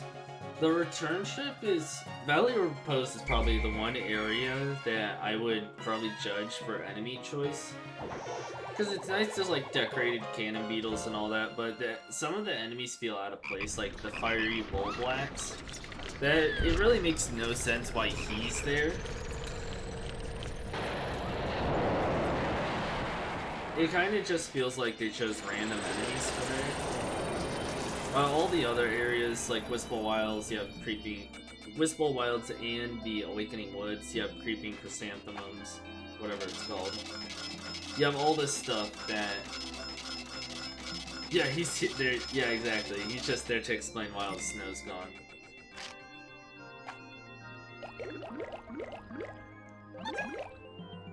But... yeah, there's a lot to, the Valley of Repose return. Well, usually I don't return to Valley of Repose until... because I can't do the other two dungeons there. Usually I go here, do Snaggart Hole, Bull Black's Kingdom, then go back and finish off Valley of Repose, and then do this with... I know some would say it's better to submerge Castle as soon as possible. This Pluckaphone is really useful, but usually I save it as the last thing to do here.